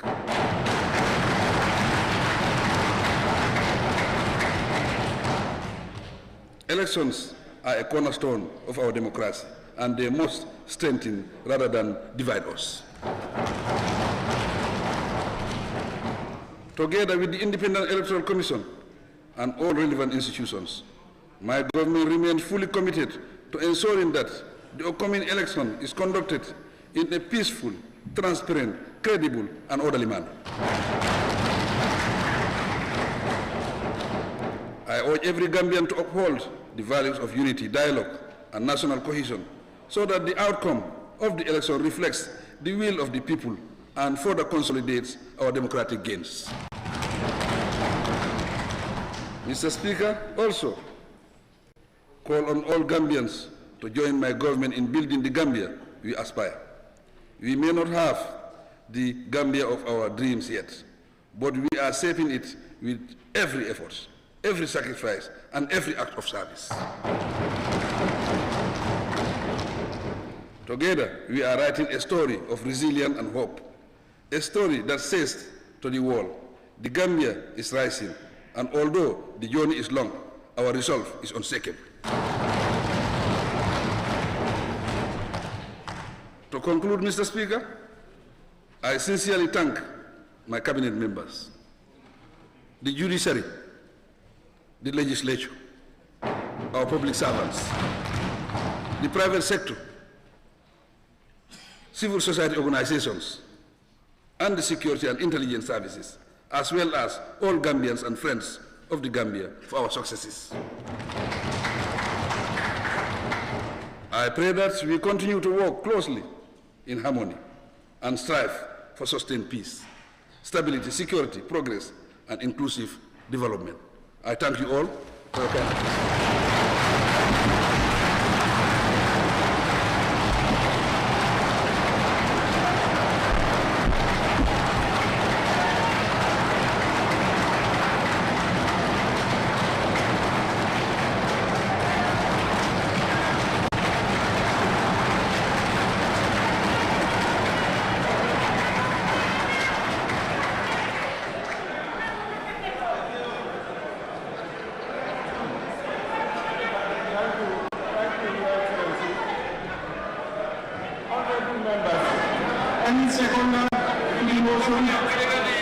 Honorable Member for Kajora and Gabutirina.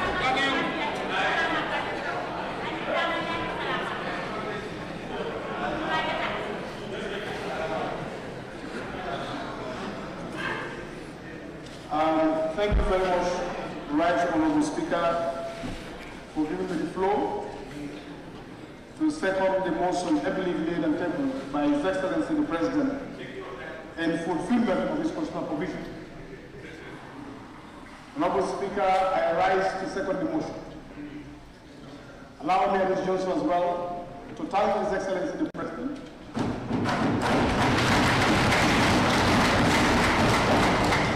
for adding most eloquently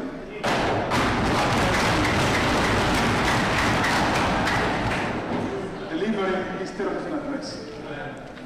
Honorable Speaker, allow me also to reaffirm our commitment and also assure His Excellency that come 2027 SONA again, we hear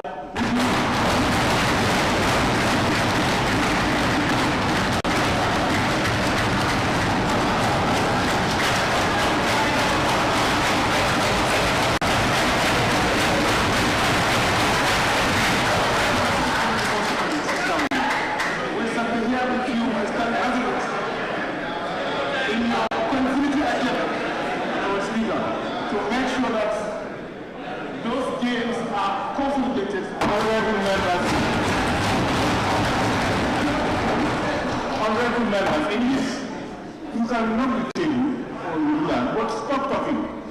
and the audience, please. Let's listen.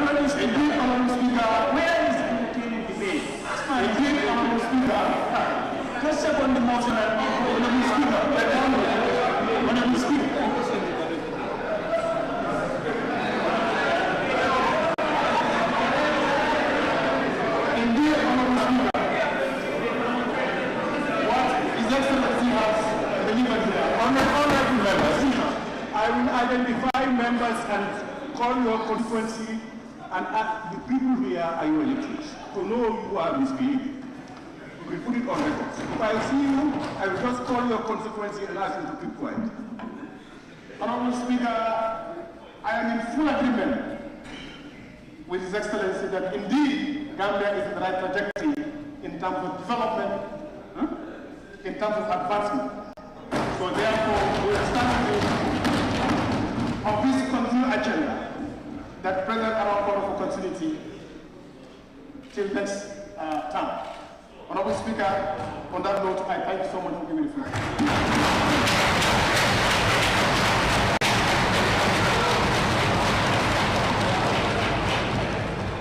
Honorable members, it has been moved and seconded that this Assembly do consider the motion on the State of the Nation Address 2026 delivered by His Excellency, the President of the Republic. Those in favor, please say aye. Aye. Those not in favor, please say no. The ayes have it.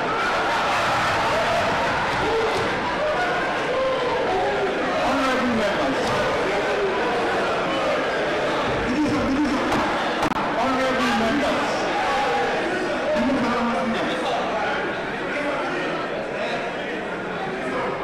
if you are talking, please cover your mouth. If I see you, I will start to read. Honorable members, the consideration and debate proper on the motion will be adjourned until Monday, 30th March 2026. To give honorable members ample time to read and digest the said address, where the Vice President and Cabinet Ministers are required to present to witness the debate on SONA. Before adjourning the sitting, please allow me, on behalf of both sides of this August Assembly, and indeed on my own behalf, thank His Excellency, the President of the Republic, for his well-delivered State of the Nation address. Of course, it was a constitutional duty that he delivered with grace and candor. The address has outlined the condition of the Gambia, the policies of the government, and the administration of state as provided for in the Constitution. The statement also provided us the opportunity to reflect on the achievements and challenges we face as a nation, and the urgent need for national unity, peace, and stability to propel the development needs and aspirations of our dear motherland. As the people's representatives, we are charged to do our best to ensure that the policies and programs outlined in His Excellency's address are scrutinized and debated with good diligence. It is also important for us to have a clear understanding of the government's policies, development programs, and aspirations. This will provide the National Assembly and its various committees with tools necessary to perform its legislative scrutiny and oversight functions. Finally, Mr. President, I thank you once more for addressing this Assembly. In the same vein, I wish to express thanks and gratitude to the former Vice Presidents, my Lord, the Honorable Chief Justice, and Justices of the Supreme Court, all honorable members of the National Assembly, and all distinguished invited guests for gracing this solemn occasion in our parliamentary calendar. By extension, on behalf of both sides of this Assembly, I also wish to register our gratitude to all Gambians for the support and collaboration in our collective drive towards nation building. I also thank the Office of the Clerk, the Task Force, and all those who in their various ways contributed immensely towards making this day a success. I pray that Allah subhanahu wa ta'ala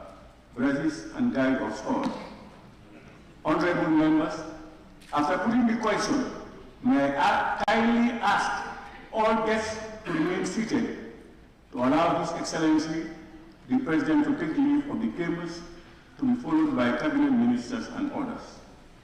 On that note, honorable members, I will now put the question Be resolved that this August Assembly do stand adjourned until Monday, 30th March 2026. Those in favor, please say aye. Those not in favor, please say no. The ayes have it. This Assembly now stands adjourned until Monday, 30th March 2026 at 10 a.m. prompt.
Create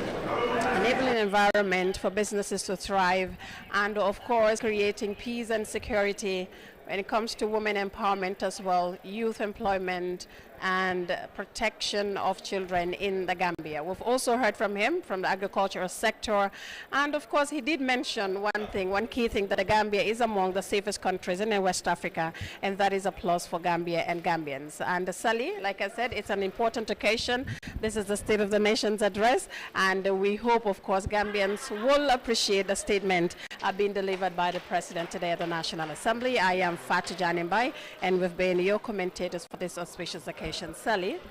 Abaraka bake Fatou komi ya fo nyama keta wole nyama bi fana mabeta bengola mi ya lonko president kana anin jama kachama sakundala doku kuola banko kanja depanso Kenya anin kolya kuol bitung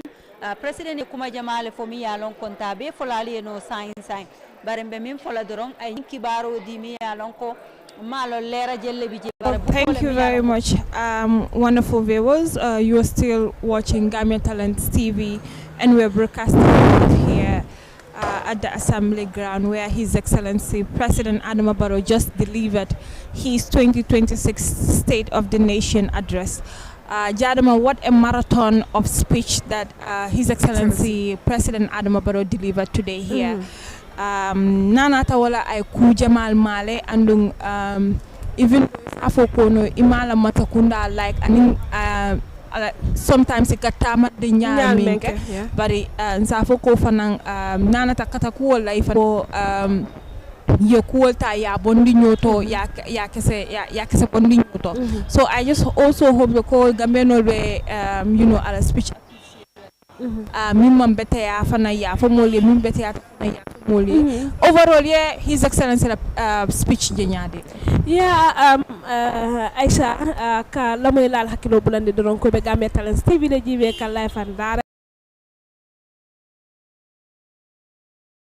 akanala donc nation address ke me yalon ko landi rolu menke anin karango bundani seno bundala ko ngamoy nyame la fandi rolu menke je ko ya fo nyame ala nasi dalu folense ko dol fanam fo no le men yalon ko wala mu nyato talti ay non soto sango akachala tumo men ala dula kilim me yalon ko ngafo nyame so manda seno la bundala bayo seno atamu fennati wala mu bankola ko suoti oni ajibe kabirin tarikolu ba sen kan kabirin do ya julo ba kuntula Gambia kangola yamen folo nyinin ka wala fombe fan samba no la ni nata bal wala karola wala kabirin bomor fangol la anin ku ko tangolu na fandin fada nyol men keta sada da kay raba jawara let alama ale la jaw sono ya la hido di ko hanni ma be keno bari ba jala ko Gambia lo sim fulola a woto bi fana ni be tat li popri kono isa sa continue no ni mbota jang sabali fana samana no sabali fana na ta do na se kacha ka lo ka kacha bar fana na ta itandir ken na jata ken ya bundala safa ni na tan energy bundala fana yesim falu men fanan taje ani bala fandiro ke kamella ani fanan karambugol fanan men so damenti yalo ko kasammentu yandirike karam bundala surtout na university membe faraba fanan kaje ko ka pare gela jese jankula nyame pro karamunto di ndingolu se ifan soto no wala se concentrate no nyame la karamo la saje karamo se yirwa ni nata na jata kende ya bundala ngajele ye parandirolu ani ngay landirolu men fanan ke ala man sakunda kaje ko ka nyin jata kende ya bundal fanan ta ke kono fanundi bake ani fanan ko ya fa nyame abe loptano men be loka ani men lota pareta foye dal fanan yele ay wol fanan fole ani fanan le parandir ke kanna wala be landir ke kanne kaje ko jani nyin sango be banna wala jani be bulal 2026 be banna fa 2027 kaje ko nyum bundal be ke fenti men yalon ko be yuru wala woto dro nyul be mo fennati men yalon ko ikuma yata bakele ni natan balu wala ni natan banko la tamandiri nyalla woto dro ka once again ka congratulate ka yaji nyame feriyo me yalon ko fana ya na fenan tanin na communication fana mu fenti me yalon ko akuma yata molu damma wolu temala woto na tanin na sone andi badum gol ni nyomin ko li doro ka congratulate wala ka fay ko badum ko ninki ay nyomin ko contenta bake feriyo la karo nyinnal ñun la mu fenti ay seno bunda fo andong na ala kuma ko nanata ka agriculture ta ka modernize especially mumu former GCC IT nanata seeds ni fertilizer la karola na jefana ay tractor la kumo fo le tractor cover minyalo ka wala di senala kabri yake state house over 80 something tractors minyalo ko aya di senala nsa fo no ibere katakuol dango ke kanaba hanimbi na jela ko even be newspaper to minister fana dandandralo di kake sakol la ko inyanta ka senelal jole ni me jo ibe legal action talale ka face nana ta gal man sakunda la karola na tamanja hadimbi yaaje nyaadi la am aisa comme ya fa nyame ministre fane dandalalo di sepolla kaje ko yesenelalo jo wolle be luata mandile kan ni momo manyin kota ka timmandi biko mi seno jibe aisa senela ka bol wala seno doron la anu hanintol membe ko mo jama be jen kay me jikiri tollala ni senol ke na fena jantol fanan ka balu wala wada ni do bayala seno ke inyanta ka jola bariyetiol ni la tiolite bulo ko ne mon ko do dile be fayna wada ni ministre be sim fatala wo dinkirala wala nan ka fa agriculture nyanta ke la fenna man sakunda nyanta ka lodu la bata jele kaje ko ka senela ke fasa comme ya fu nyamen dron ay kono mentata wuli keme wara wula kadunde aseno kunto womi fennati me yalon ko akumayata bakele pour kaje ka senota ka bambandi bake anin ka senela ta ke semmentu ya ko ya fu nyame e fonta da tractor men yalo seno buka keno nyum fengol be koma tractor le mu na fulo le ma anin ku ko tangolo wata ni man sakunda lo ta kaje ko kanyin seno kanyin fannal ta ke suki anin fanan ke semmentu ya mu fendi me yalon ko akumayata bake Aisha education la bundala karangola bundala aya folo ko human capital ibe investment back e kanjel over 10.5 million kaje ko ka invest education especially anana ta karamburu bala wala tertiary education a student revolving fund for the minialon ko student no be benefit ka wala kona fa nyami somandala ko mba kabrimba na pre analysis sol keka ko even though nsafono higher education nanata professor Per Gomez nyaton kayala ay reforms jama kele ay tamandi nyal jama tale ka falling ana jere ko science students buka karan kani fingda ma say ka tale fo faraba wo be ka takulati mi yalon ko ala mun sakundal be tamandi nyal le takanana tawo kuwala ha Aisa ko ngaji nyamen faraba mashallah karamun to dindingol betal ke kanje la bar hansa Aisa la faro nyanta ke la faraba la bakele ni nata jibe wato dolle ka fintila ke la karamun to dindingol men yalo ko walla be farabaje kaje ko ke la kole ya ko men tata jiol la karola domoro la karola ñul be mu fennati me yalo ko ni lafta karamun to dindingo hakilo sabiti abe men karan kan fo se ñun dulale suki jobu fennati me yalo ko akumata hadama dingola balwo kono surtout karamunto dino ita sino la classe o kono e meku bar men fana mu tani na rawti men mu mototi ngajele boso dol ka sawum boso la parentero la kaja ko ye sidu la soto walle sa kunno boso kono nyame e kanal le sinol nyim mis walle kanal le wala nyil be mu fenati me yalon ko ni nata education fana na sa tukka karangola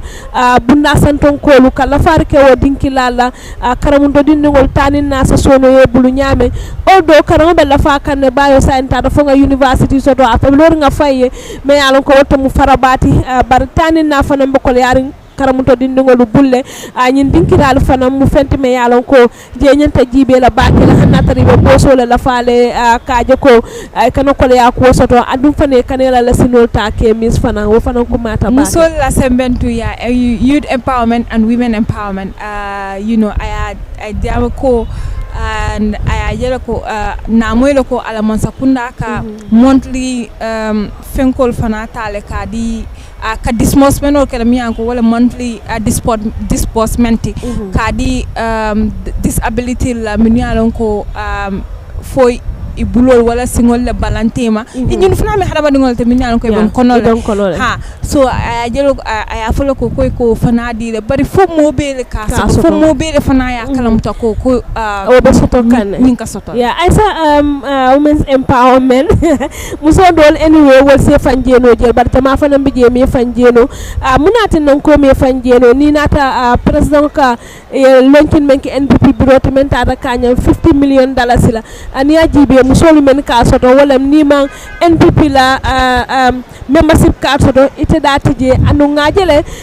International Women's Day me yalon ko akata nu Kairaba Conference Center Rohi Malik Loya initiate nu ngajele former vice president men keta Famata Jallo tam mañanti ay kuma kan fa nu njela anda ya katan ko musolu be nyanta ke fanye nyin kono la man ko ni membe ni patriote wala nyanta ko kodo nyin soto kodo nyin nyanta janjannale Gambia la ton kon nanol be saje musoli e fan soto je basa ni ko women's empowerment mo be tarno la pati kilo kono fodo se tar jandol ye tar jang woto akuma ata bakele musoli be e fanye hanna tar yiman tar NPP la pati kono bar musoli men yalon ko be santo tole musoli men yalon ko be farol to be kunkol to be nakol ñu be musoli to men yalon ko imanyana comme kad kulanda kunna tol me yalon ko ni be pati kono le nyanta ke fanje kono because most of time kaje wala nyama aka tala wala fana nyama woto ni ko women's empowerment akata nyaaw musol membe santo to fango ani musol membe ko be nyanta ke fanje le ni nata musolla sembentur yandol hanna ta fe data politiko kono bada ni nata women's empowerment musol be nyanta ke fanje je ngajele ye farmata jallo tambaja ya jabi jele ani ko do ñu soto ta nyamen anata fana ya je ko do soto ta nyamen robitu wala mkuti me yalon ko women's empowerment hanun tambe sirim fan dafa fa nyantam fanjela jele women's empowerment konon Aisa ani nata youth empowerment hani dafa ne nyanta ke fanje jela kaje ko ye semmente fo beta fo be kila karangol la bankatela karangol la faje bam fo be kula kele ifana be fanjela empowerment nyin kono nyamenye sajen safa youth empowerment Aisa ko fanande at least gambe talen fana mo kili ye fanje jela so nyi mu fenta me yalon ko akuma yata bakele anu fana hanna abe keri ne barka lafa sanwa sana ka lafa ka kukutol lafa jo fanan kumata anu ngajele president e diamo kaje ani ye be lafa rolu men kala je ani kuol men be larnga ay kuol men lande akunna tola kaje ko ka fonin kewol sembentu ya janni ba fala sannala al Aisa na bota woto jannimba a close la ayafo ala diam ko Gambia is now ranked the safest country in West Africa and fourth in Africa na security la bunda karola ay bombandir ba ke jele ay na security fana tentu ke jay nana tebe katakuol minuke kan kaje ko our lives and properties are being safe but hanimbi na jelo ko birol be attack kan you know hada mandingol be lost ke life la na IGP nyinin kanu ngama me bake kabla press conference ke itobe min simpa dale taka nana tay nim birol ye bulol la nyoblo ko kaje ko ke tankandi because ngajel ko normally what time we ka bank le mo say bank buka attack time back because bank solto najelo ko police officer vigile ibe amrine bari say ngajelo ko ka minute target wala nyinti ko birol fo ikay attack le kaje ko fo say nga results mo ko mol ka fajele bari ya fala fana ko birol siata Gambia kono bake parati ajel ko Gambia hanimbi it's ranked the safest in West Africa and fourth in Africa nana tan tankola kar Aisa wala non ko debate biya be dula bake la ni nata social media la ni mo ko tangolu men yalla ko wala ke ila moy kibaro nyina because to nyala benna si ciortil konto nan tafule man tari do ko le be do ko la because ngajel fanan kamolu men muta an roba sol le mu ba minal ko tangol lemba ay fanan be la kata ko dawo kelale afan seten tunge jayila dogo ba nin tol be laari mesino le tol layati nan tol be laari mesino la suto be le tol katar yaila satol kono kaje ko kamol tankani la nafulolu ke tanka abar esani na tajibe ni ko tonyala ni ajibe na police sol men yalon ko ye wala bung kidola ni nata sukuda traffic light u batandila ko tanko be Gambia la bar tanko sembo dasta do mandinkele ni atar hansa na pukke samambo jabato malo folo male wo police wolu fa ko ya men son nyamen fana ni nata biro la karol fana nga jele ñinan sango ya ñina la sien ñinan tema mo fula ñom fata jel men yalon ko musolle yebo yin kan kefa although kilingo yalo ne me ya fakati ko ya mutale nyin tembenna abe muto konole but hani wobe isakata bake kaje ko because ni ajibe even former president ya jame kabrabe bolajam former president kabrabe bolajam dro ay muna follow fo wala mu tankoti ni nata ni nata tanko la karola dron president Adam Barrow seke motume yalo ka basim fulolo la kaje ko ka tanko ke biso because akuma ta bakela banko na man tanko soto dron aka kole akuwelle na fena bitun ay sanseni sabali bula dron ali aka charin soto janning abe kanalalma baraka bake jama mbadin jibiral hanimbi ka fale ko ne ba National Assembly granol to ka bring His Excellency President Adama Barrow ye ala 2026 State of the Nation address ta ka akejambi a marathon of areas le mananata ala Mansakunda ala Karola ala policies ay minke ala achievement ay minister aning fanang ala platform ay minister nanata bankola tamanya ala Karola mba commencer da min walenko mba wol na mosto nyambi mi ala ko fomi governmental and stereotype mumu disability aketa advisory to the president and also atami youth leader tinanata National People's Party la Karola ma commencé ni election la follow ke konton ka fo ko ne ay be konton na Gambian talents all the time as always here is home. Allah baraka, thank you very much. Thank you very much. Ma commencé da dam wala nyinti ko aya ala speech nyinta ka close da minanata nyinang election la Karola a political party. He called on the political parties to conduct their campaigns peacefully and accordance with the laws of the country. Najoko, this year we are heading to the polls to elect our president. President Barola wo kumandiri nyaje la. Wala amokaira momenti adonga be banko mento kita kaira banko menti ala kumol benta bake ko politics go feke bunyani horomo kono mo kana kuma fo ware dum ko to me yalon ko ase fitino wulindi banko kan ba tentula wala mba jayla wala bake adonga lo momo be Gambia yalon ko Gambia din kendole muyti hanandate manke banko dingoti ye Gambia kanu ilo se wala president wala kumola banatra election o fangolem kany o kany aman jarnu ngayo fo mu yamar sindo ka president Barrow gagnata already sa yamar sindo da majraje inshallah najelo ko area sol jama male nanata ala Mansakunda la tamanya la Karola nanata infrastructure la nanata economy la Karola nanata health la Karola His Excellency ala this year's State of the Nation address jinyadila. Akumaya ba tabake adum definitely ajusula warata bake bari ngafo nyameng fo jongase ala tinto Gambia bankum dinneng tundola me yalon ko makama siyata bake nkana nyina ko bankol men sotiyata na bibi kidol lebe fay ka woto de hanyala ko potol fo bar wole be kering woto Gambia nkana jutu ala yon sommen na kayro nin tenk ngoto yirwa nata lawo kan me yalon ka nyafa warta bate yirwa silol la ku karola yirwa kurango la karola me yalon ko West Africa jang Gambia yirwa men soto kurango to banko do tije me ya soto 90% access jio ala karola karambon la karola nyaabe tilindi ndame na Gambia High School wato mbitaje wollen keta karambon to me yalon ko walla karango wala be karambon be santo 6 form bi kam na fo university be kering molbe bachelor's kele be master's kele molbe doctor ya karanna dentist ya ba karanna banko kan so yiri wa jamale ke fara baba ta campus ay men foje dorong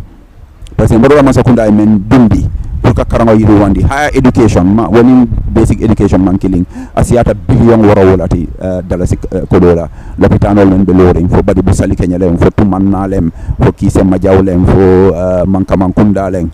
l'hôpital kutol be lokang bulal to men ya lon ko won to fitala no l'hôpital balma d'avance fana be ke kan l'hôpital balto men kam bansang anim banjul pour ka wol fana yiri wandi ni nata karangola karanga University of Gambia for fara babaru USET fana be kering men ke vocational education te pour ka wasulu fana warang funding ke wolé falindirol be ke kan bankola tamandi nyara karandirol be ke kan judiciary be strengthen kan ni National Assembly fana jang nyaaje kol katama nu nyaama anu sain akatama nyaale nyaama isa sede ako yirwa bale keta woto fanan bankola maral nyaay ka fami governance fanam fanil jamal keje ay afoje ko anti corruption commission e commissioner swear in the reparations commission mais alon ko man sakunda men tambita danna tambol men ketaji mol men ya lon ko e nyante sarala man sakunda ko do dundu woto fanan pour go fanan seke nkana nyina ko Gambia transition le kono fanan hani sain mbota maralo men to adinga nyaati lim men to e mankilim bake wo yirwal bebe kering woto president Barrow Bafala congratulations kuma kangol nyin anyi nyata a seneyata a beteyata ba me yaji fula wara wala kuma kawo kuma kam fota iba dalilo iba sede yala le abe tama kam banko kan nyamen men president Barrow la maral nyakendo kan nanata funding ke la karola jamal to dum dilami yalon ko Tibet Central lek naje ko kudo jamal ta ka dundije bari at some point anta to dural minuto surtout rural area funding ke bukata nin Tibet Central to iti amira fo tama nyale ba wala funding ke de mimira nanata skills la karola fondinke wala ko ya fa nyamen nyafata jamale kataje nyin karambol men kalo pour fondinke wollem hani jata kende adinkira na yirwata be jamale na fara fondinke wollem ko be tamandi kan nyim banko kan annafabe warala minu kan wollem fondinke wolti yemen fo karambol lota nyim bulama karandul alfana lota o be pour fondinke wollem amanda wala president o silo yele pour funding ke woli ta tamanya la me yalon kan ni silo ta ni tinyata tarlaje kata spin president bawo fono sama nan funding ke wole ban min nyanta to nya fola nyoye sain to funding ke wol dam mal nyanta kacala pour kan nam yirolol faling because ni ba ko yamanke Gambia damati in fact Gambia aketa tambidulaalati kulu kulum tambita jang kabo Gambia kata ba ko Senegal le si ataje Mauritania le si ataje ban ko do mul wol le fanam bije so men nyanta kala wolem ntela mraroto funding ke woli alonko nte buka fo mokana tama nana manda dundi ko to kadu Gambia funding ke wol akamuta ala fongole tamo la fo dundi sondo mo kono adum mawdo ka kudo nyini ya ibuka so te kata bantale ya soto mun e tubabu do wanda awji wata nyame inata Afrika janne yenna fongolta itate adoku sonte buka fo moy kana tama na yamaro ka kamenti kana tama sibole me alon ka se niyo kasara ka to niyo kuma ya batale pour ay kasara ku kan me alon ko amanke dalil ko yoti o mo alquran wala kumolte sa en fondin kel me men fole wolen ko hanati la fatama la pour kata tubabu do yesi jam folo me ko karam wala be tamo sono ante Gambia dingol lonne menu sita jang yeme ko karan jang ICT itamata ye visa leta itata be do ko wala Europe to awol fana manke toleti momi alon ko man karang imam meke so do jumale be sola leti le banko kay bita mun kala woto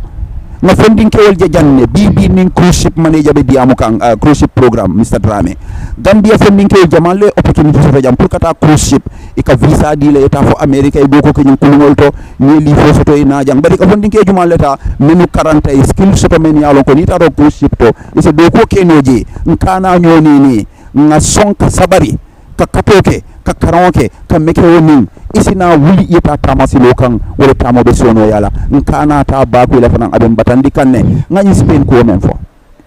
president Barrow ya ko mo nyim demandimma ko Gambia ni banku dolbe kambe ngol signé kanne men sa sono andi do Gambia dingol e ta do ko la fo Europe len fo arabu dolen silo kam men yalon ka koita because fana ni man silo ta am sure ka moy le Gambia especially alama I mean sad as it is mbari musol men kata Dubai ñol Saudi ñol ni man tani silo dro e kate man tora jele man sakunda man la fondinke man tora sifa so wala nay kany tay ko signé pour Gambia fondinke ni finta jang pour kata do ko la banta isi la ñanto buña bar mu nekata Spain silo to al ngato nya fo ñoye fondinke folol men tata mu nekata e tamata ni sarfol la le bang inan tamani sartola i balanta pour kana amuru nang ilaw barango pour kana amuru ja we silo le sobon Gambia fondinke wuli wuloliye so fon se to nya fo ñoye nkana opportunity tinya ñoye me alonko man sakunda ba silo walankang adum hani sign wo Spain ko wo bloketa nyaawa man sakunda man pasi hani sign man sakunda ni Spain man sakunda be kachakang ako close ne yandi fo the next cohort wo fanansi tano bar man ko kamen fo weleng ni de jio bonne kan e fananke ko male fondinke ni man sakunda ngam bulodi nyola nga katoke mbe fondinke mako la nyamen bar fondinke fanam kana ke joramati me yalonko silo men do walanna idol bije ya sorong nkana so wala bar man sakunda nanata pasila pour ka fondinke mako president Barrow nanata sila ka fuko mbatatale nte fondinke mako le nanata kala mbe continuer la le bar lafta menna ngam bulodi nyola nga kacha fu banko la yiruwa asitano nyaato lafta lam nyame abaraka sabali janimbe bula rek rising cost of living molba complain kana mbota sunkarole kono mo jamal ya fole ko baluwo hanimbi akole yatale even though na lonne ko president Barrow ya fole ko atala man sakunda le simfa data ka je ko molmin yalon ko wala ka bagasol samanan Gambia ya taxta ka talagale saje molse domoro ni marsandiso soto nyamen ase sonia ba hanimbi abe koleyare ne now to get a 3 square meal a day is a problem in this country. What do you think, as an economist, what do you think should hani sa inse ala tentu dronka to koleya abe dunia bere kan rising cost of living rising cost of living abe koleya rinja nyaare koleya in Senegal wala nyaama koleya in America wala nyaama hani America mo be buka 3 square meal soto ndo nga ala tentu ya buka moje me yalo ko homeless person ndo ma jede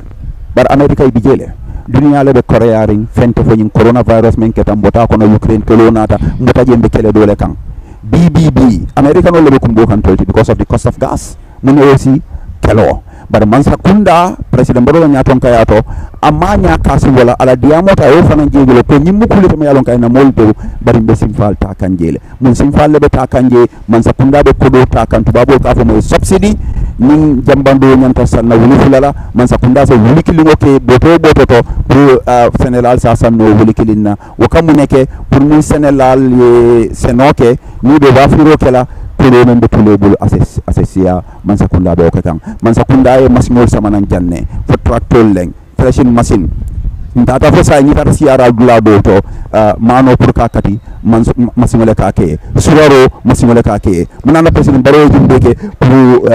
e ko men kum bojang mol la bal wala da IG wo fango nga dalilo je ko president Barrow man sakunda e simfal men taje mba nafaje kanne mano tata dum for $2,300 American rice sa en Gambia je kamano soto 1,700 nteme yalon ko economics nga wala karam fa wala na dokoti ay jakal le fana because ntol ngamel long economics londo to ning fengol tata fo data asanta do bu ka jino nan duma ko tanke woto man sakunda be simfal men takan ado mol nafa kan nembe dalilo mbe sede andiro je kanje bari nsemen la faaje ko hani wo president Barrow ko amam bata amam pasi akanata tole la teng e kana moneke pour ka silol de da seno